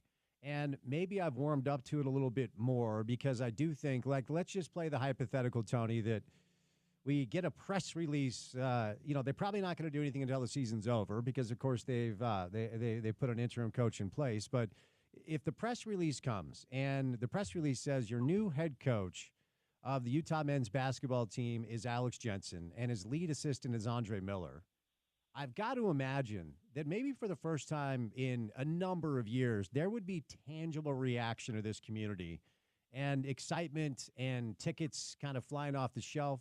So strictly from a, hey, let's get people's attention standpoint, an Alex Jensen, Andre Miller kind of tag team situation would excite the community. What sort of assistant coach do you think Andre would make if Alex decides to go in that direction if he gets the job? And what do you think the buzz would what type of buzz would be generated in the community if that's the call? Well, the buzz would be palpable. And, I think that would be important. I think, winning the press conference would be important. And I think that, especially in this sense, because, the head coaching turnabout has been pretty lackluster for the last 15 years, right? Like, the fan base was lukewarm on Coach Boylan. And in fact, they didn't like him very much by the end. The fan base didn't like Larry Kristoviak very much by the end, despite the fact that Larry had some really successful seasons, and the fan base is pretty lukewarm on Craig Smith by the end. The fan base, I think, right now needs somebody that they can like, and they need somebody that they're going to be able to that they can like through a couple of losing seasons, if that makes sense. Because once Larry started losing, the fan base turned on him. Once Craig started, Craig didn't really get off the ground, so the fan base turned on him. They need somebody that they're going to support, even if even if the success isn't there initially. And I firmly believe that would be Alex Jensen and Andre Miller. I believe it would be Johnny Bryant, but I think it would be Alex Jensen more, just because of what Alex meant to the program in the Majerus era. I mean, this was a guy that was tantamount to a couple of Final Four appearances. So, I think that his hire would definitely excite the fan base. What I do think is, if that's the hire, you're going to have to figure out a way to revamp the roster on the fly, because like you said, the transfer portal, you can just go without much without much hesitancy. So there's a chance that that first year might be rough, because you might have to really try to revitalize or try to have to revamp the roster. But if it's Alex and he hires Andre to be on his staff, and those guys come in and they develop kids, and they make and they make a dent in recruiting locally, and in Andre's case, he gets a footprint in the LA area where he's from, and you get a couple of really good kids from the big dogs, and you have the NIL support, you have the administration support and the booster support. It has a chance to have a really high ceiling, and it has a chance to get back, especially in the Big 12, to where we all knew Utah basketball from the era of Majerus all the way up until 2004. Let me revisit something with Alex, Tony, because when Mark Harlan elected to fire Larry Kraskowiak, 5 years ago now, a lot of people pontificated on the Alex to Utah possibility. And my whole thing then with Alex is that he will be an NBA head coach. Now, I believe, like you believe, like Johnny Bryant is on the fast track. He might get a head coaching job this offseason based off of how good Cleveland is. But do you still think a head coaching job is in Alex's future? Because if it is, that would affect. Now, the problem is there's no way of knowing. But if Alex has, maybe through his reps, any inclination that he's going to get the chance to kick the tires on an NBA job, that might affect his desire to come here. Do you still believe Alex Jensen, at some point in his future, will be an NBA head coach? I think he's less likely now than he was 4 years ago. I agree with that. And I think he's a lot less likely now than Johnny Bryant is. That doesn't mean that he can't be. And I personally think that Alex is a heck of a coach. And, I think, that he stalled a little bit. But, the other thing is, the word on the street is, Dallas's assistants didn't get extended past it beyond this year. So, there's a little bit of haziness in his future that's not there with Johnny Bryant right now. I think Johnny's a lot more secure, with Dallas, and those things happen, and so many things happen on the margins, but I think Johnny Bryant, Alex Jensen right now is a lot like Tony Lang. Tony was a guy that I thought that could be an NBA head coach. Went out to Cleveland. He's out in Atlanta with Quinn. But there's a lot of guys it's a saturated market, right? Like there's a lot of guys vying for a spot that only 30 guys get.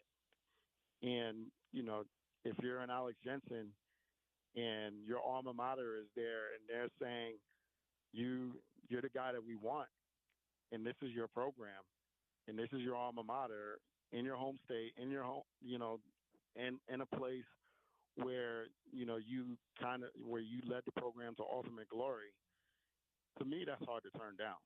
So, I think that, if Alex does get an offer, my guess is that Alex this time around is going to take that offer and he's going to be the next head coach at the University of Utah. Goodness gracious. Well, interesting things for sure, man. We will set you loose for this hit on a Monday, but I appreciate your time and miss you, man. Let's get you back on soon, okay? Yes, sir. Appreciate you, my guy. All right, Tony Jones does a good job with The Athletic, covers the NBA, Utah Jazz, but certainly knows the landscape of hoop in this market, so appreciate his time. Tony, today, brought to you by our friends at Burt Brothers. With over 30 years of experience in nearly 30 locations, Burt Brothers ASC certified technicians bring expertise and professionalism to every interaction. Industry-leading warranties and low-price tire guarantees. One-stop shop for reliable repairs and maintenance. From tires and alignments to fluids and brakes, offering a full range of automotive services tailored to meet your needs. Now offering value tire options such as Americus and Summit tires, starting at just $69 with warranties that go up to 70,000 miles. As one of the few AAA certified shops in Utah, Burt Brothers upholds the highest standards in automotive service. You can stop by any Burt Brothers or Tire Busters locations or schedule an appointment today to experience the trusted service that has made them a Utah favorite for over 3 decades. Burt Brothers, doing it better since day one. More information can be found at burtbrothers.com. The Jazz have a game tonight, playing the Blazers. Tom Haberstroh is a member of the Blazers broadcast team. He'll join us coming up on the other side. We'll bring in JP Chunga later on to do some more Jazz. But the big news of the day today, Craig Smith out as the head coach for the Utah men's basketball program. More reaction coming up on the other side on a Monday. On the Drive with Spence Checketts on ESPN 700, 92.1 FM. Proud to be part of Utah's ESPN radio network.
Yeah, the Utah Jazz have a game tonight. Of course, we have been reacting to the news that Craig Smith has been relieved of his duties as the head coach of the Utah men's basketball team, as your proud home at the University of Utah. But the Jazz welcome in the Blazers. Our next guest knows a thing or two about the Blazers. Tom Haberstroh on a Monday. Tom, happy Monday, sir. How are you? The Blazers, who just put a 53-point smackdown on the Charlotte Hornets, a franchise record. Watch out for the Blazers, huh? Well, let's pump the brakes a little bit, Tom. But, two teams in a similar position. First of all, I don't even know this. Do you travel with the Blazers broadcast team? I probably should know that about you. It is a post-COVID era where remotely I do this out of my house. They put up a studio in my garage. Like I have a garage apartment up top. And I do it from here in Charlotte, which is crazy, huh? That's awesome. How do I get that gig? I need to get a side gig like this, Tom. How do I do that? Well, you got to talk to the Jazz. You got to talk to Danny. You got to talk to Justin. Maybe Will Hardy. Oh. You got to talk to them about that gig where you can do it basically TV from your house. Probably going to be a different team, Tom. But we could probably talk about why another time. But I appreciate your time, man. Appreciate your time. So.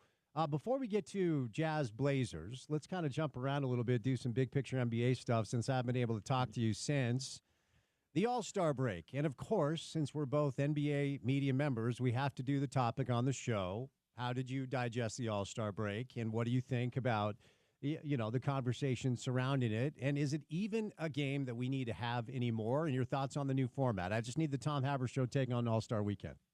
Well, the All-Star game died a long time ago. Yep. And that's true for every sport, not just the NBA. So save me the whole, the NBA has lost the plot. The NBA doesn't know what it's NFL, Major League Baseball, and NHL have had to do away in one form or another with the thing we all grew up on, which is watching Michael and watching Ken Griffey Jr. and Sammy Sosa and Mark McGwire, and watching all these stars come together for the first time all season and having this spectacle. That's all gone. We need to not hold on to the nostalgia of it all, because two things have changed in the NBA specifically. One is the player empowerment era. We don't have the same sort of regard for the novelty of seeing all the best players play together. You know why? Because they already are.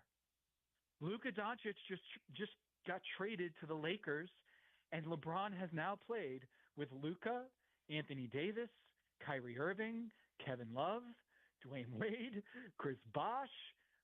You go on down, Ray Allen. You don't get the same sort of dopamine hit of seeing these guys play in the All-Star game together, because they already have played together.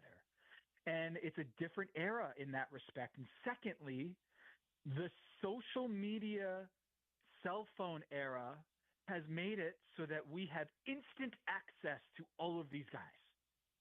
All of them. If you wanted to get highlights or see these guys in their, normal, behind the scenes, their personality, we already get it all. That used to be where you got to see, them hanging out, and get this behind the scenes access. Access is now everywhere. And so we used to get excited to see all these guys around the court, and, oh, look, there's Shaq with his camera out, and look, it's KG, and look, oh, there's Kobe, then Michael. That was such a novelty back then, but now it's not. And so I think everyone has to come to grips with the idea that the All-Star game is now obsolete, and every sport has figured this out, and the NBA needs to understand, and they've come around to the idea that three-point competition is probably going to be the main event going forward. If there is a one-on-one tournament, okay, but I do think that the All-Star game, as we know it, that thing died many, many years ago, and that's true for all sports. It's interesting because I have not talked to you since the All-Star break, and it's exactly how I feel about the game. And I'm fully aware that the reason I bitch and moan about it and bellyache about it is for 30 years it was the best pickup game in the world, and it was awesome for a number of years. But to your point, it's a long time now that it's since it's been like that. Maybe 2 decades, quite frankly. If you want to go back that far, is there any meat on the bone? And we've seen international versus domestic before, but with the evolution of, I don't know, however you want to rank it, maybe 5 of the top 7 or 8 players in pro basketball being international players. Giannis talking about, maybe doing this overseas or something. The problem with it is I'm talking and I'm listening to myself out loud is that I don't think you're going to get these guys to give a rip about it if it's played in Paris or Salt Lake or wherever. But is there any meat on that bone to an international domestic competition played overseas? I think there is. I'll tell you what. I was watching Court of Gold. So Netflix good. doc. So good, Tom. It's awesome. I talked about access, and I talked about how rare it is, that we used to never see these guys together, and now we see it all the time. This was a different kind of access where you're getting in ways that, they don't normally do with the NBA. There is no Hard Knocks NBA. But this Court of Gold was really special. Behind the scenes, getting these guys to talk candidly about how big this all felt. And there is a sense of pride. Kevin Durant was so emotional that it brought him to tears thinking about what this game has brought him and how cool it is that there's 27,000 screaming fans saying USA and backing Team USA and how important that meant to him. He was brought to tears. And there is a sense of pride. And I think there is something to unlock there, is the idea of where you're from. And if you recall, what Kevin Durant was talking about was, I came from nothing and how hard it was to survive my neighborhood. And basketball gave me a ticket to getting out of that hard life where you're just going to become a statistic. And his mother didn't want him to become a statistic. And the game gave him life. And I'm wondering if it's not USA versus world. I'm wondering if it's DC, East Coast versus West Coast versus Central, where you have three different American teams, East versus West, and then you go Chicago, Texas, and that whole basically the central part of basically the central time zone. And you have basically the New York, DC crew, and then you have the LA, West Coast, Seattle crew, and you go and you play basically three American teams, and then there's an international team. Or you do Team Europe, Team Africa, Team US, and then Team something like that.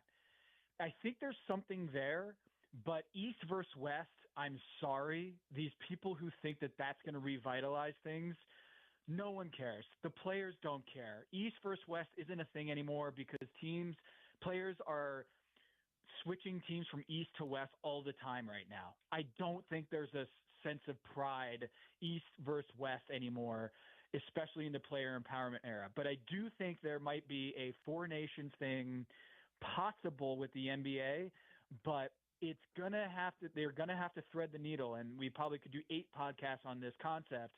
But I do think there is a regional aspect with four nations that could be applied to the NBA. Before we move off of this, give me your thoughts on the presentation and broadcasting decisions. Like, if I was playing in that format and I played my ass off to get a win, and then they came over to me, they said, you're going to sit down for 30 minutes while Kevin Hart makes fun of Shaq's turtleneck, and we're going to bring on some streamer who's going to, I'm old, I guess. I don't know these streamers, and I understand wanting to cater to a younger audience. But they interviewed Jokic, Tom, and they said, so what'd you do during the break? He said, I got tight. Like, it was beyond dumb to ask these players, some of whom, Stephen Curry, Kevin Durant, are in their early to mid-30s, to go sit after playing and then have them play again. They're lucky somebody didn't tear an Achilles, rip apart his Achilles tendon. Like, tell me your thoughts on the way they elected to go about the presentation and the flow of the whole thing. It's business. took precedent over basketball. That is all that is that they were trying to figure out a way to lengthen the broadcast as much as they can to fulfill their advertising revenues and their advertising partners and their corporate partners. And that's tough, especially because the last couple of years, I remember Chris Paul and Steph Curry have been talking about it, is like, we wanted to get rid of all the pomp and circumstance, the pageantry of the intros, because they'd warm up, then they'd have an intro, stand around for 20 minutes, and then there was a musical act, and then they would play. And Chris Paul brought it up to Adam Silver. He's like, we got to do something about that. Like warming up and then sitting for a half hour and standing around before the game, we got to get rid of that. And then they tried to solve that problem, and they went right back into it this year. And I just think that it was – look, I think LeBron sitting out – I had more of an issue with LeBron sitting out than a lot of the things that went on. I think the fact that he took the last minute and didn't even get into his uniform to take the photo, it seemed like a sort of statement. And me and El Hassan on the Basketball Illuminati podcast, we just put it out last week. And Jamie Foxx is commenting on it. Draymond, Scottie Pippen are commenting on our podcast because Amin was like, it seemed like LeBron was trying to make a statement. Like Clutch was like upset with the All-Star format bringing the the Rising Stars into the 4-team competition, and LeBron wasn't having it. Draymond Green did the hat emoji for Cap, meaning it's a lie. But the fact that LeBron is opening up this conversation of why he sat out the All-Star game is not a good look, and saying like, my foot hurts, so I'm going to sit out last minute. Everyone needs to care more about like making sure this is professional and making sure this shows that the players care. And the whole weekend, it just seemed like no one is taking charge of this thing, and this is what you get. Yeah, and I've made my sentiment known on the LeBron thing. I thought it was a clown show, quite frankly. I'm not a LeBron hater, but he also kept money from one of his peers because, these all-star clauses in contracts, obviously they're paying out bonuses if you're named an all-star, and whether it's, Sabonis or Norman Powell or whatever, like, if you're not going to play, just say something. Don't make it all about you all the time, LeBron. Like, we get it. But if you're not going to play, say something. Let one of your peers step in as a replacement, Yeah, and look, he's 40 years old. He gets some grace on some of these things, but he knows what time it is. Like, he knows what imagine if that was one of his teammates that got scammed out of a spot on the All-Star team. Like, what if it was Luka, who was not to say that he would ever be a borderline All-Star candidate, but let's say it's Austin Reeves. Would the conversation be different for LeBron, or the thought process be different if it was one of his guys who was going to get one of those spots? I'm sure it would be. So I do think that was a miss. I get that if he's injured, whatever. But, it does seem to me like that was a inexplicable situation, that he would not even dress for the photo shoot, that he was just like so out of it. But you know what? They've played really well since the All-Star break. So whether that means that he got healthier and it was a good decision to take the All-Star break off, or that he was trying to make a statement, he was healthy enough to play, he just didn't want to play, I don't know. Whatever it is, the Lakers look really good with him out there. Yeah, and look, it even continued with the whole like, hey, he's questionable for the game against. No, he's not. Like, he was fine, but it continued the narrative or whatever. But let's move off of this, because since you and I last spoke, some rough news came down that Victor Wembanyama is shut down for the year. And when I heard blood clot, Tom, I thought Bosh. That was my first thing, right? I thought Chris Bosh, and you're like, oh no. Now, all of the reporting around it is there's optimism that he's going to be just fine. Of course, you got to shut him down immediately with something this serious. But you've done some work on this. Your thoughts on this unfortunate news and the future of Victor Wembanyama's pro basketball career based off this health issue? I had the same reaction. Oh no, is his career in jeopardy now? Because I covered Chris Bosh in Miami, and that scared the living daylights out of me. Seeing Victor Wembanyama, the next great superstar, if he's not already the face of the league, it's going to be sooner than we think. And the key here is that DVT, deep vein thrombosis, affecting the shoulder is potentially, and I say this potentially just because I'm not a doctor, but I did talk to a doctor, Brian Sutterer, for an article at Yahoo Sports that went into detail about why this is different than Chris Bosh and potentially less severe of a case, because Bosh, the blood clot had traveled to his lungs. It started in his leg. It traveled into his lungs. He complained of chest pain, and that's like life-threatening situation. And that also might not be a structural issue that can be fixed. Whereas Wemby, the shoulder blood clot is the same thing that happened with Brandon Ingram, the star for the Toronto Raptors, New Orleans Pelicans, drafted by the Lakers. He had the same issue that Wemby is. From what I can tell, it's the same thing. And he had surgery to remove part of his rib to basically free up that vein and allow the blood flow to go through okay.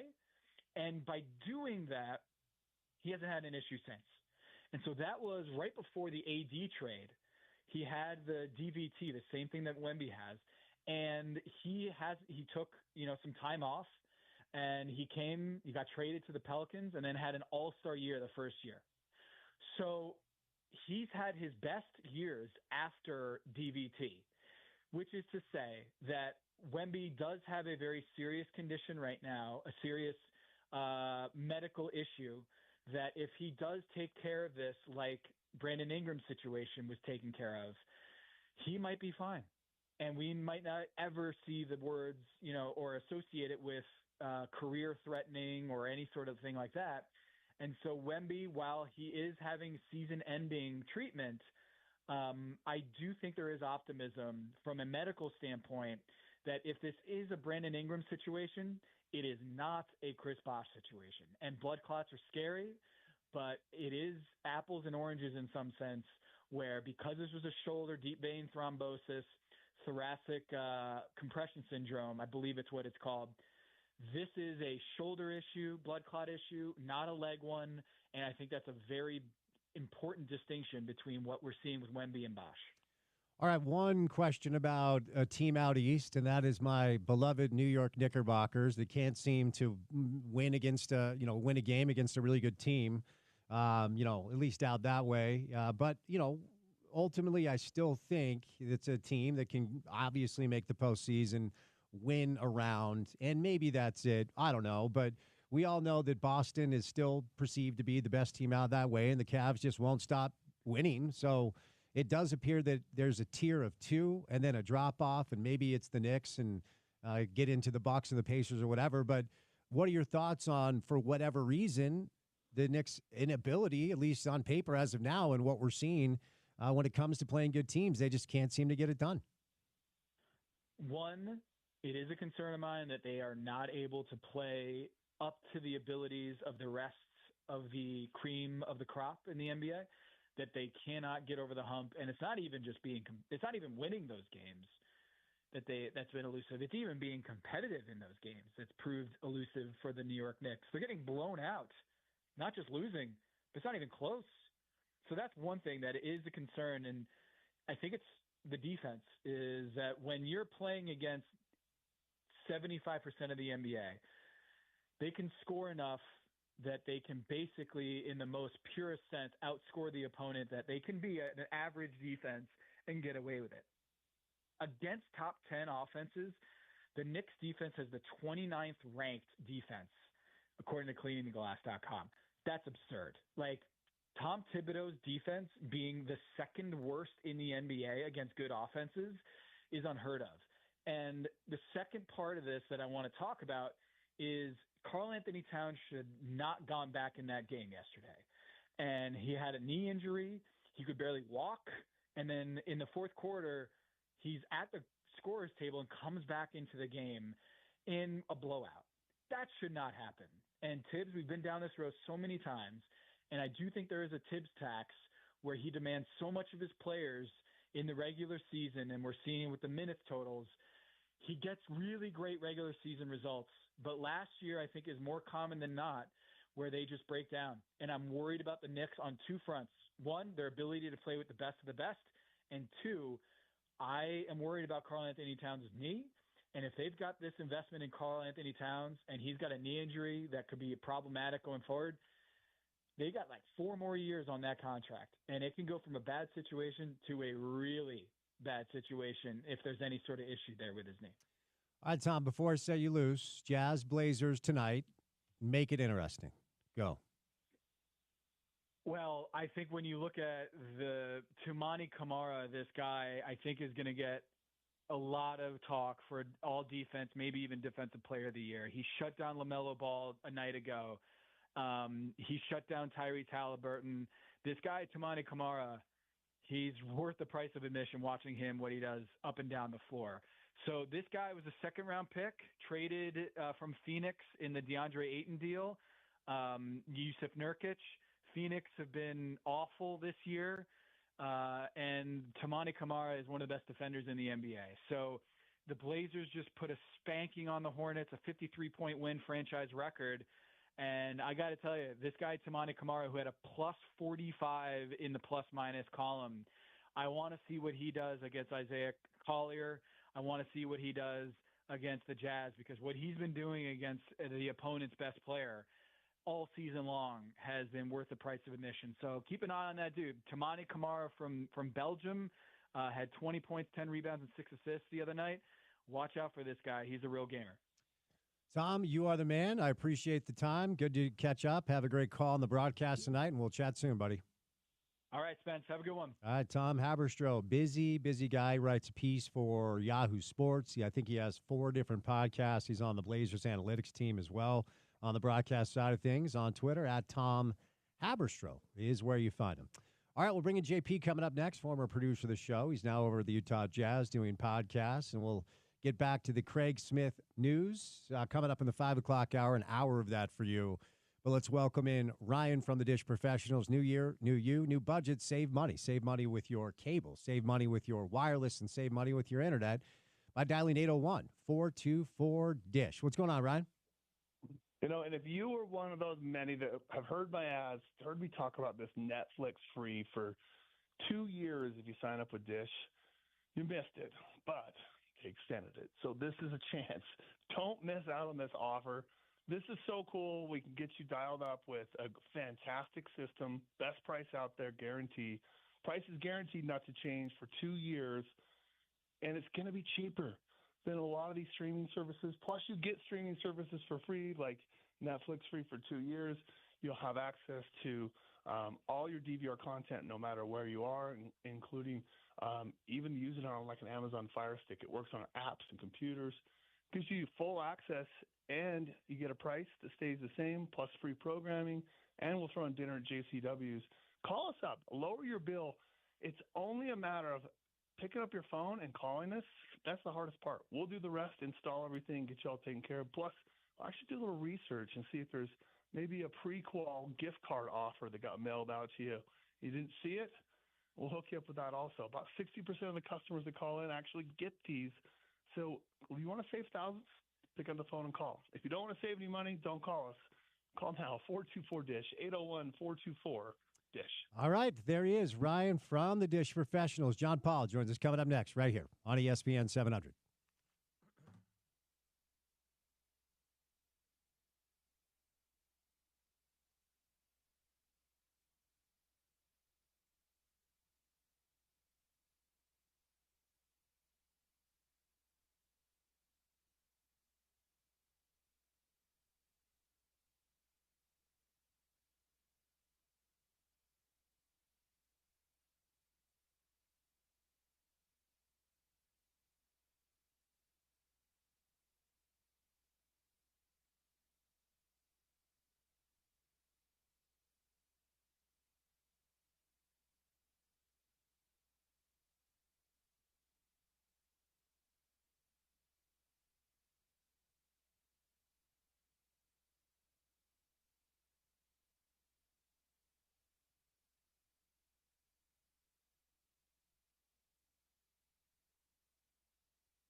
Special thanks to Tom Haberstroh for rolling by earlier. Jazz taking on the Blazers tonight. Tom is on the Blazers broadcast team, part of their analytics team. So it's a game day for Tom. It's a game day for our next guest. So he's locked in. He's dialed in. JP, John Paul Chunga, what's the game day routine, young man? When you wake up and you know that it's on, what's the day like for you? Well, I know it starts here at the Maverick Center, where you can watch Stars against the College Park Sky Hawks. Oh, nice. And on nice. a game day, when it's a double Jazz game day, I'm bouncing off the walls. I'm just clued in to the latest NBA power rankings. I'm reviewing Skyhawks tape when I wake up, and then I just launch into a day filled with exercise to get out the nervous energy that I have built up for game day for the broadcast. And then I finally settle in, read some more about the matchup, and it's broadcast time once it hits 7 o'clock on Jazz Plus and NBAGleague.com. There we go. I should have mentioned off the top that John Paul, probably best known as the original producer of this program, but is now moved on into a space where he's the voice of both the Royals and voice of both the Stars. So I probably should have checked the Stars' schedule. I just assumed you're going to be at Delta Center tonight for Jazz Blazers. I wish I could divide myself into two people so I could watch both, because it would be intriguing to watch the Blazers, what they have going against another young team with the Jazz and Isaiah Collier and what he's been able to do, because he's been kind of a revelation. But I can only be one place, so I'll be at the Maverick Center. And, of course, you can always get tickets, slcstars.com. Isaiah Thomas, still on the team. He's going to be signing autographs on Wednesday, so you may want to check that game out as well. Definitely head down to the Maverick Center and support the Stars, support our guy. Did you get away during All-Star Weekend? Did you take some time off? I don't think you were present in the Bay Area, young man. How'd you spend All-Star Weekend? No, I wasn't. I spent it, still eating tape. I didn't know this many people cared about All-Star. So I was rewatching every single action. The G League Next Up game. I was watching the three-point contest. I was getting intensely into those things. And I was also, frankly, just watching college basketball because I can't wait for the draft and what these players have. Like VJ Edgecombe with Baylor. His first step, Fran Fraschilla, is comparing it to Dwayne Wade. And I don't know. That's a pretty lofty expectation for him. But looking at the college basketball scene, for a draft sicko like myself, it was a lot of fun over break when I don't have to consume myself with NBA basketball. I know you are a draft sicko. Speaking of college basketball, I know you're a bit of a young, and maybe you don't remember when Utah basketball was what it once was, with NCAA tournament appearances not just being the standard, but actually making runs, winning games, nearly winning a national championship. But Craig Smith relieved of his duties today, young man, and as somebody who worked over here, flagship home of the University of Utah, you know the names that are out there. Who would JP hire if you were the athletic director? What's the hire? What does the next Utah men's basketball staff look like? Well, I'm hiring Dusty May because that guy is amazing. Runs a lot of advanced concepts. Sure. His Oh, sure. Horns, pistol. He runs it all. Flex, stack. He's amazing. I think he's the best basketball mind in college right now, or right up there. But the University of Utah getting rid of Craig Smith is not a basketball-based decision, because that dude can coach. He knows the X and the O's. He's like a smart basketball mind. If this is about competing with the team down south, BYU, good luck.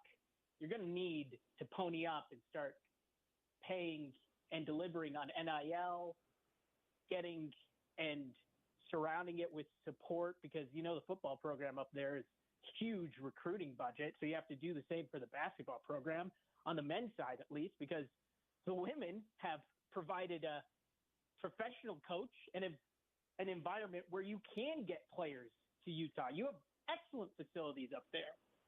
So in the range for Utah, I think you have to turn to someone who's really up and coming, a Craig Smith builder type. That might not be sexy to a booster, But when it comes to actually coaching college basketball and building out a program, for me, that's what I look for. So ultimately, as you know, what we do in our market, whenever there's a job that's open, we draw the natural tide of people that have been here before and people that have played in the program before and people that know the landscape of recruiting locally and understanding what it means to coach here. Is that overstated? I mean, the BYU stuff, it's always hard to like draw a comparison to what BYU does to what other schools do, because that's a unique place and there are unique qualifications that you have to meet in order to be considered. And so I understand, like, your guy Tom Holmoe steps down after 20 years, and the president of BYU, your guy, yeah, and the president of BYU, not just Shane Reese, but you got to put the C in front of it, President C. Shane Reese, gives a 10-minute description of what that job will entail, and he leads with, you have to love Jesus. Like, that's, BYU is unique, it's different, so they're going to get BYU people because BYU is unique. Does it have to be a Utah guy to take this job, or do we kind of oversell that topic when these things kind of manifest themselves? I think it's oversold. I don't think you have to get a Utah guy. You have to get someone who understands the current landscape of college basketball, how weird it is, how you have to not only – I mean, it's the ABA. This is what I talked about on the latest Roundball Roundup. You can catch them on UtahJazz.com. Anywhere you get your podcasts, just look up the Utah Jazz Podcast Network. I talked about this with Tate Frazier from The Ringer about, like, what is college basketball right now? And it's very similar to when and the train tracks are on course for it to be like the ABA competitor to the NBA or a little brother to the NBA, where you're basically having professional basketball in competition with each other. March Madness is unreal. It's a beautiful product. Everybody tunes in. It has provided so many great moments for all these programs to build their stature, and it's where Utah is wanting to go. And so when you think about somebody to hire, it shouldn't just be a retread name that was in a hiring cycle before, spurned you, stayed in the NBA, kept his job, and then moved on to a different spot. You need somebody who understands college basketball, who gets the job, who knows what's going on, because it's the Big 12. You're competing in a huge power conference when it comes to basketball. Great programs. Baylor, Kansas State can go on a run, and BYU is starting to get in the mix in college basketball. So it's not necessarily somebody that you need to have that is a Utah man. You need somebody who understands college hoops in this moment in 2025. Some good points made in there. I will offer this, though. I mean, I don't know when the last time you were at the Huntsman Center was, because I know you like to watch all the games at home so you can pause and rewind and, you know, take notes on sets. I know how you roll. Right. But I do think there is something to be said for, you know, we had Josh Grant on earlier. Josh was in a very honest mood, which I always appreciate, something you can't relate to. But I do think there's something to be said for, like, if the announcement comes down that Alex Jensen's the head coach and Andre Miller's the assistant, there will be instant buzz around this community and tickets will be sold. And I know that you got to know Alex a little bit because, of course, he was one of Quinn's assistants, and he's credited with the evolution of Rudy and what he did with Walker, you know, his rookie year. If that's the play, if Alex is the head coach, and if Andre Miller, who's coaching the G League now, is one of his assistants, I do think that might infuse some much-needed life into a program that honestly has felt more or less lifeless for a long, long time. Well, it has, and I was covering that team when it was Larry Kraskowiak, and there were moments where it looked very bleak at the end, doing Utah running Utes pregame. I get it. I understand what somebody would do if you really infuse something, because it's a good place to be when there's actual juice. Lonzo Ball coming into the Huntsman Center, and that place was full and rocking, and it was a really good atmosphere. You can get it back to that point. And I understand why you would want to go the Alex Jensen, first assistant Andre Miller route. What you also need to understand is that if you're hiring NBA people, you better be able to live with the fact that now you want to swim in the pile of this is a pro factory. Kentucky, Kentucky is just reliant on all the pros that they have, and John Calipari couldn't get it done in March. So is that the program that you want to be? One that produces pros and doesn't necessarily have college basketball success? You have to ask yourself that. I would much rather rely on getting opportunities in March, but, to each their own. Like I said, I understand the point. And you know what's odd is I've, always been the guy that believes once you kind of taste that pro lifestyle, you're not going to go back to the college game. Kevin Young down at BYU certainly is an example of somebody who probably at some point was going to get a head coaching opportunity in the NBA, had interviewed for a few, including with Danny Ainge in Boston before they went in a different direction. So is that something based off of the new normal of what this college landscape is like that we could be seeing more of moving forward, because it is a different era where it is essentially a professional league. We just don't call it that. They hire general managers. They are starting to formulate athletic departments to look a lot like pro sports front offices. Do you think we could, because when Mark fired Larry Kraskowiak, 5 years ago now, the same names came up. It was Alex, it was Johnny Bryant. And I said then what I mostly have been saying now, and that is Johnny Bryant, who's the associate head coach for the Cleveland Cavaliers, who are awesome, is probably in line to get a coaching job in a way that I'm not sure Alex is in line to get one anymore. But based off the way the sport is different and just formulating your athletic department is different and looks more like pros, could we see more pro assistant coaches taking opportunities to be head coaches in college if they don't think it's going to happen for them in the NBA? I bet you can. I don't know if the tide is turning just yet with that. Kevin Young was such a special case because of the exorbitant price tag, everything ponying up, not only just his salary to make it palatable for college run, but also the NIL commitment. Stage Mansa, that's a big commitment. That's somebody that is a game changer for future draft classes. Yegor Demin coming over. You're seeing dudes from overseas, instead of spending time with Real Madrid, Kasparis Yakachonis is going over to Illinois with Avicic and figuring out college can be pretty cool if I'm the big man on campus. So I'd have to take more of a temperature of current assistant coaches and see how they want to line up with that sort of lifestyle with college, because not only are you recruiting, you're recruiting your own roster, but there's also dudes like Steve Wojciechowski with the Stars. He's loving life in the G League. He has the pressure of Marquette program where you can really do some things, and Shaka Smart is doing them right now.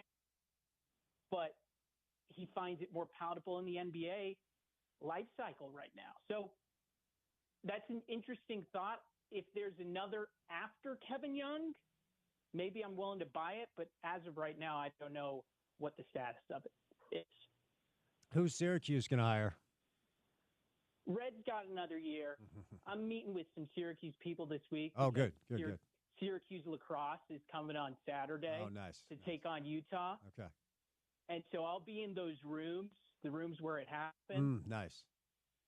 As you know, their general manager, Alex Klein, very respected as a Knicks guy and also graduated alongside me.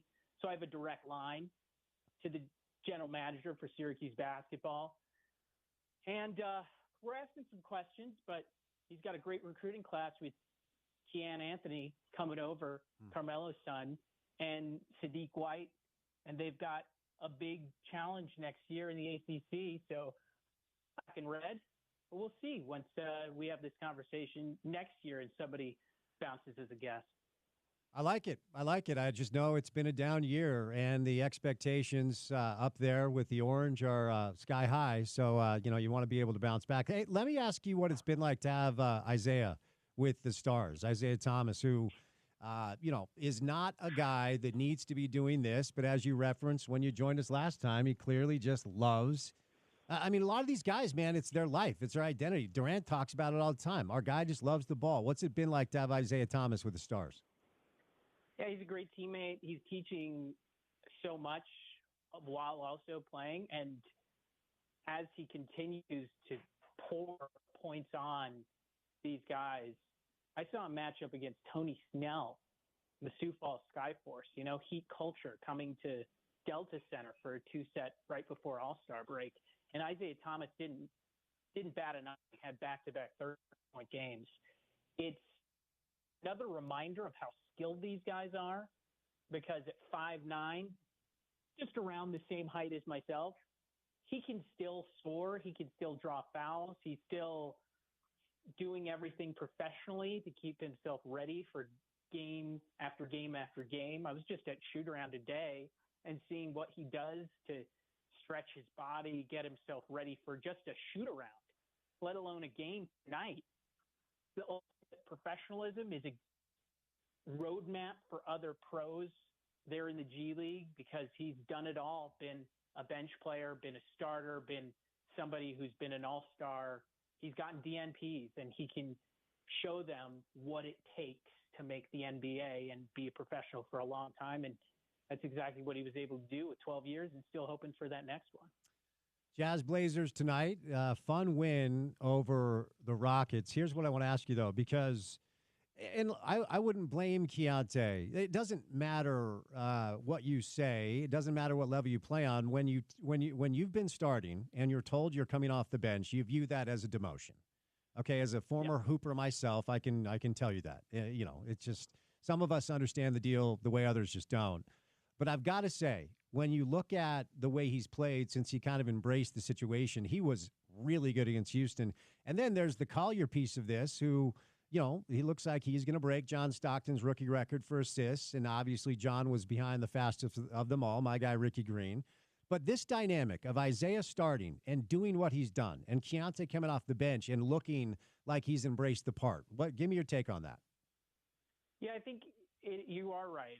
You are a hooper, and you know ball. Yep, thank you. Saying that initially it's definitely a shock. It was a shock for all sorts of people who had that role. I'm sure he doesn't need to go far to know exactly what you can do as a sixth man when he just talks to Jordan Clarkson to help him figure it out. Like, you can carve yourself a nice professional career if you accept a role and understand that Will Hardy has seen this happen to other players. I'm not going to go ahead and say Talen Horton-Tucker is Manu Ginobili. Like, I'm not going to make outlandish claims. But look, Manu is a starter-level talent who became a sixth man. And Will has seen that up close. And the whole point is to get over yourself. Do it for the entire team, because that's what Will is instructed to do, to make this team just that. And for Keontae now, as he's settling into his role, having the experience at All-Star where you're recognized by others and peers as being really exceptional at your job, I think that also helps the adjustment of him realizing, other people around the league take notice when I'm coming off the bench and dropping 30 points. When I'm playing alongside Isaiah Collier and seeing him take the reins in a starting group and fit in very seamlessly in changing pace, in seeing the bounce passes that he's able to find Walker Kessler on. Ultimately, he's going to end up closing games, because that's the other thing about this group is they need Keontae and Isaiah Collier to figure it out closing games, because they're a part of the development future for this team. And even if he doesn't start, if he finishes, I think everything's going to be all good with Keontae. And so far, at least in the last couple games of sample size, he's figured that out. I thought we got a very I actually LOL'd when the post-game presser after the Rockets game. We got an interesting peek into Will Hardy and a little bit of fire when he talked about how happy he was for, the growth of his team. And then, he said something along the lines of, I don't want to say I told you so to all the people that have been talking, what, But interesting little snapshot into maybe Will not enjoying the way certain people cover and talk about his basketball team, his young basketball team that he's trying to develop. I wondered what your reaction was to that. You should watch every single Will Hardy. I do. Pre and post game. No, that's the point. Yeah. He's box office. You watch those, you'll be endlessly entertained. Yeah. So he's self-aware. He's comedic in moments. He's very honest. It's just a person that really understands what 2025 basketball coaching is. You can't be Iron Fist Pat Riley every single day like it was with the New York Knicks back in the day. Good shout out. I think you might know a thing or two about that. But that is not the landscape in 2025, 30 years later. So he understands the job, and he's reading things.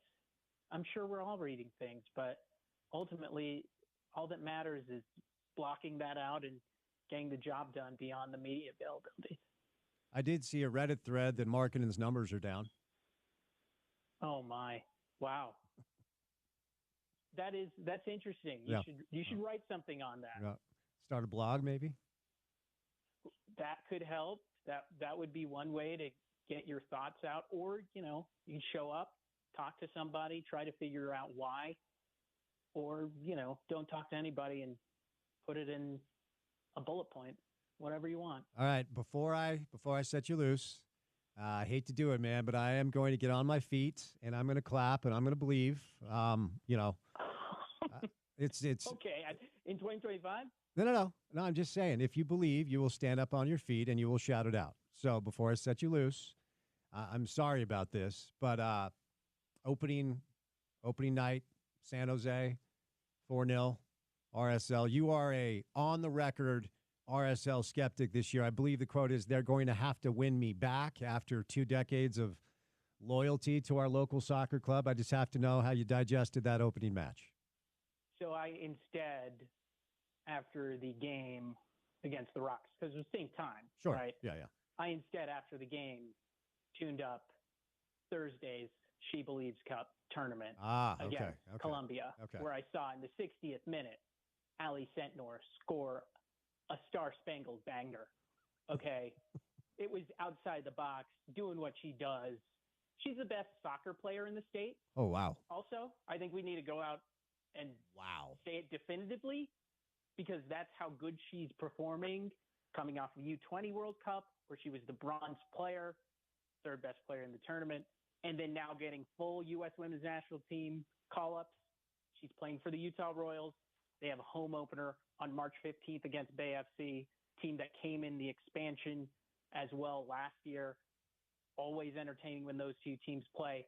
That's the team that I think is way worth investing because of what Ali Sentnor is doing as a bona fide star, not only for the U.S. women's national team, but in the NWSL with the Utah Royals. That's how I took in RSL 0, San Jose 4. You are so out on the lads that you went Lord Voldemort. They're not even, you won't even mention. So that's how out you are on the lads right now. Mandy McGlynn, goalkeeper for the Utah Royals, also got a start yesterday against Australia for the USWNT. That's who I'm investing in. The players in the team that kept a core together, that was ascending under Jimmy Kunrat last year, winning 5 games. If they kept on that trajectory, that's a playoff team. That's who I want to see in 2025 heading into a new season, because they can certainly make some noise in their league. Man, I hope 3 Fits isn't listening. You're breaking hearts today, man. But I'll set you loose. Have a great call, and hopefully RSL can win you back at some point, buddy. SLC Stars for Stars tickets. Isaiah Thomas Wednesday. He's going to be signing autographs. Utah Jazz Podcast Network. Anywhere you get podcasts, check out utahjazz.com. There we go. There he is. The great John Paul. JP Chunga with our friends over the Utah Jazz. He's the voice of the Utah Stars. He's also the voice of the Royals. He's a busy, busy boy. He's got a lot going on, so we appreciate his time. on this Monday afternoon. All right, we will catch a break, but time now for your chance to win tickets for the Utah men's basketball team by texting Utes to 33986. That's Utes to 33986 for a chance to win tickets to see the Utah men's basketball team. They have a new head coach. We will talk about it as the 5 o'clock hour of the program gets rolling, coming up on the other side, right here on The Drive with Spence Checketts on ESPN 700, 92.1 FM. Proud to be part of Utah's ESPN radio network.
All right, let's get it. Drive at 5 time on a Monday afternoon, about 8 minutes past the hour of 5 o'clock. We reached about 64 degrees today. It's cooling down a bit, but it is still beautiful.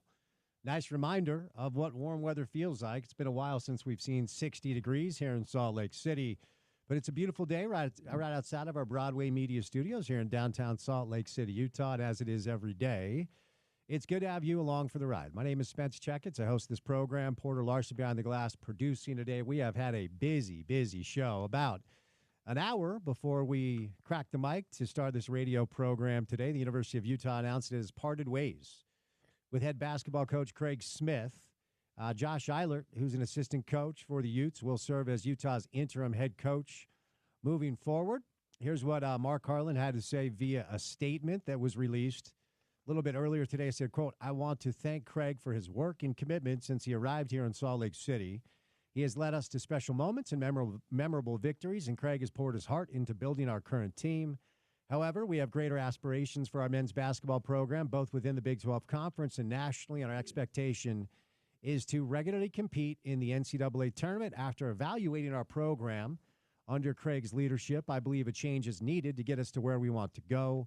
The time to begin that process is now, and we will surround Coach Eilert, the staff, and our student athletes with support as they continue with their season." So, of course, the Utes lost to UCF on the road over the weekend on Sunday, 76-72, 7-9 in Big 12 play. This is the fourth season that Craig has been in charge. They have not made the NCAA tournament. Did make the NIT last year, made a run to the semifinal. But obviously a decision was made that a new direction is needed. And I do not believe, I don't know this to be the case. I don't know that Josh Eilert is the candidate to take over and lead this team moving forward. I could be wrong. I mean, we've talked about this throughout the course of the show today. 5 o'clock hour of the program is brought to you by Prize Picks. It's the best place to get real money sports action. With over 10 million members and billions of dollars in awarded winnings, Prize Picks has made daily fantasy sports accessible to all. All you do is pick more or less on at least 2 players.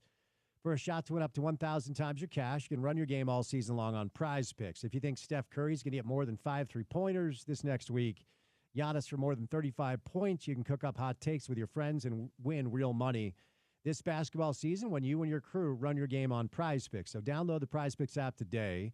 Use the promo code ESPN700 to get $50 instantly when you play just $5. You don't even need to win to receive the $50 bonus.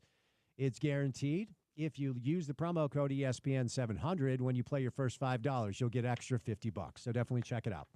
All right, so as I've referenced throughout the course of the show today, on a personal level, I think it's a sad day. I feel bad for Craig. I feel bad for his wife. I feel bad for his family. This is a industry, a profession that's difficult to essentially have longevity. And my father was not a coach, but he was an executive in pro sports for 30 years. And we had to uproot our family a number of different times as a result of changing jobs. And that's a profession where ultimately you are hired to be fired more often than not. Now, of course, there are exceptions, and we actually are a market where coaches receive tremendous amount of security and longevity. Coach Witt, Jerry Sloan, Kalani is now on the job more than 10 years. Dave Rose, coach forever. Rick Majerus, even though Rick, of course, lost his job there at the end for some very unsavory things going down. But oftentimes, coaches here do get an opportunity to coach for a long time if they're successful. So with the Craig side of things, I believe Craig Smith is a good basketball coach. I really do. I think, it's easy to point out that Craig has been able to build, develop, and win wherever he's been. Mayville State, South Dakota, Utah State, and Utah will be the exception on the resume where ultimately the results weren't good enough. Is it only about results? That's kind of the question. We're going to bring on Josh Grant for a very clear-eyed, sober, honest assessment of where this program is. We also talked to Tony Jones earlier. Tony works for The Athletic, mostly covers the NBA, but does a really good job whenever he delves into the college space.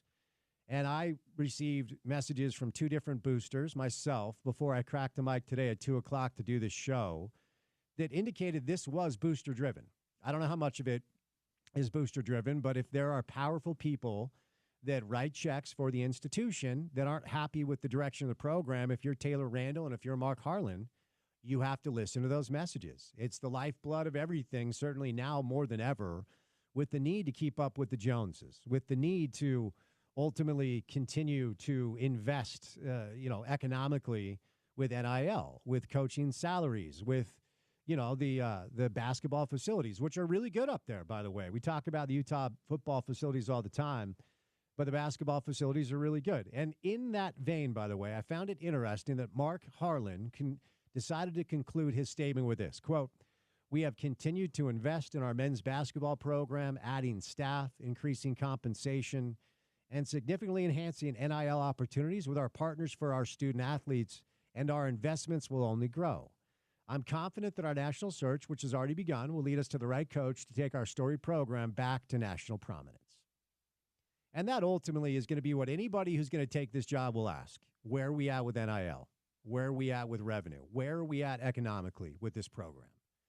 Because in my opinion, and I don't mean this to sound harsh, it's just the way I feel, this was as much a talent deficit issue as it was a coaching issue.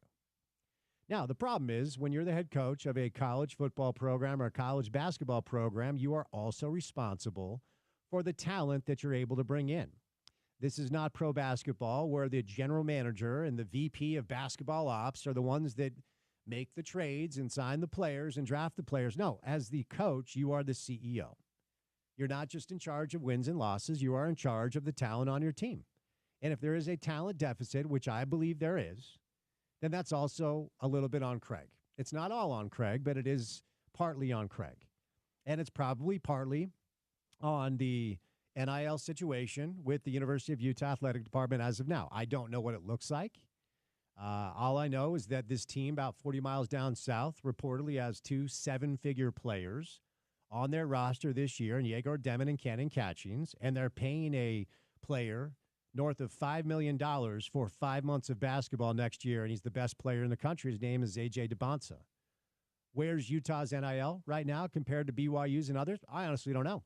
I know when I look at that roster, I do not see very many pro prospects. I think Gabe has a chance to probably make some money overseas. Ezra Asar is a good college player. I don't think you can score, when you're that size when it comes to pro basketball. In the NBA, maybe he can make some money playing overseas. There aren't a lot of intriguing pro prospects on Craig's roster. And that's not because he didn't try to recruit pro prospects. It's probably because they got outbid by schools that have the ability to write checks that Utah basketball right now, I don't know, has proven that they have the ability to do that. So, you'll hear from Josh coming up in a bit. Is this strictly a coaching thing? Is this strictly a results thing? Is there a booster dynamic, an element getting in the ears of Mark Harlan and Taylor Randall saying, we're not on board with this anymore. We have to find something else to do. I don't fully understand the timing. If I'm honest, I'm not sure that that's the right thing to do at this moment. I get it. Like, if you've done your calculation and you don't think Craig is the guy, I guess why wait? I do believe that Utah basketball right now is paying 2 coaches that do not coach the team anymore, Larry Kraskowiak and Craig Smith. And so we'll see. Now it ultimately lands on what's next. The name that everybody is throwing out there, once again, of course, is Alex Jensen. Alex was a great player at the U. He was an assistant for Rick Majerus. St. Louis days. Alex was the G League Coach of the Year, and he's been on NBA benches now for a number of years. Thought to be in line potentially for NBA head coaching jobs. That has not come his way. I am surprised. But when Mark Harlan let Larry Kraskowiak go 5 years ago, I said, I don't think Alex takes the job because I think he's going to get an NBA shot. Now, 5 years later, that NBA shot hasn't come. He lost his job here in Utah. Of course, he was with Quinn. Quinn leaves. They allow him to work out the rest of his contract. Will Hardy was not interested, I guess, in bringing Alex Jensen back. He lands down in Dallas, where he's an assistant with Jason Kidd. Would he look at the job more seriously now, juxtaposed to how he looked at it 5 years ago, because that NBA job has not come? I think Johnny Bryant's a phone call you make. Johnny is the associate head coach for the Cleveland Cavaliers, and they're really good. Then, of course, there's Andre Miller, who's coaching the G League right now. Would an Alex Jensen head coach, Andre Miller assistant coach bench excite Ute fans? I think the answer is yes. But we'll catch a break, and we'll hear what Josh Grant has to say about it. One of the best to ever do it at the U. Coming up on the other side on this Monday drive. So keep it right here on ESPN 700, 92.1 FM. Proud to be part of Utah's ESPN radio network.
All right, final segment of the program on this Monday afternoon. Man, what a beautiful day. Whew.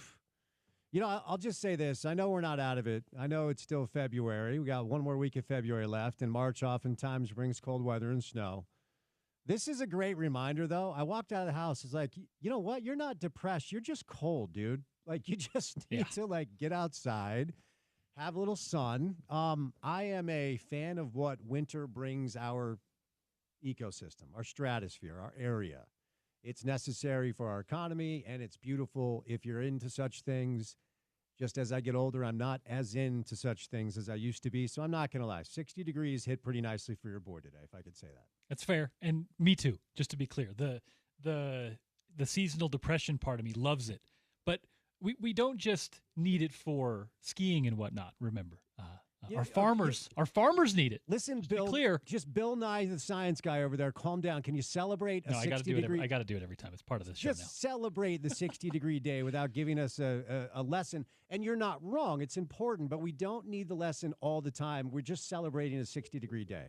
I know. At this point, it's become, I think, part of my contribution to the show. But I played tennis yesterday. Nice. And had a blast. I'm with you. If you can give me one 60-plus degree day every week and then, give us a storm or two here and there, then we're good. We're good. As long as there's some balance. Did you throw your racket yesterday at all? No. Okay, good job. Just warming up, knocking the rust off, It's been not tennis weather for the last couple of months. So I haven't been able to get out there. Got a new putter. There we go. Went to Uinta, got the Spider, the Taylor Cameron Spider. Now, can you swing yet, or are you just putting? I can swing. I have been cleared to swing a golf club. Nice. I am waiting, though, because the last thing I want to do, it's a partial tear for now in my rotator cuff. The last thing I want to do is tear that thing completely, because then I need surgery. I'm out for like 10 months. I was going to say, as someone who dealt with the shoulder thing, 18, 20 months ago now, do that. Wait until you're good to go. Otherwise, you will be 18, 20 months from now trying to figure it out still, as I am. By the way, before we get out of here, of course, the news that Craig Smith has been relieved of his duties as the Utah men's basketball coach dominated the show today. Crew Wakely left Provo with an axe to grind, man. I mean, this reporting by our friend Kevin Reynolds and the Salt Lake Tribune, the BYU football players are saying their NIL collective cut pay before this season. And look, the Royal Blue Collective, they've come out and they've denied these charges. So just to be fair, there are two sides to this. But Isaiah Bagna and Crew Wakely gave the Tribune detailed information about a meeting they had with somebody named Min Kim. I'm sure people know who he is. I don't. I'm sure he's a tech bro down south or whatever. But I guess he's the CEO of the Royal Blue Collective. And if this information is true, it's pretty wild what this dude elected to do while he addressed the team prior to the start of the season. So I will just send you to the Salt Lake Tribune. We'll cover this more. Did you have a chance to dig into this at all earlier today? Like I said, the Craig stuff has kind of dominated the show. I was going to say, I was actually reading the article and diving into it a little more in depth when the Craig Smith news broke. So I'll get into it. We'll reach out to our friends at the Tribune, Kevin Reynolds and those guys, and get some more on it. But yeah, I mean, we've heard rumblings of that kind of stuff going on, not just in Provo. Let's be clear. It has happened now a couple times in Provo with a couple different companies or collectives.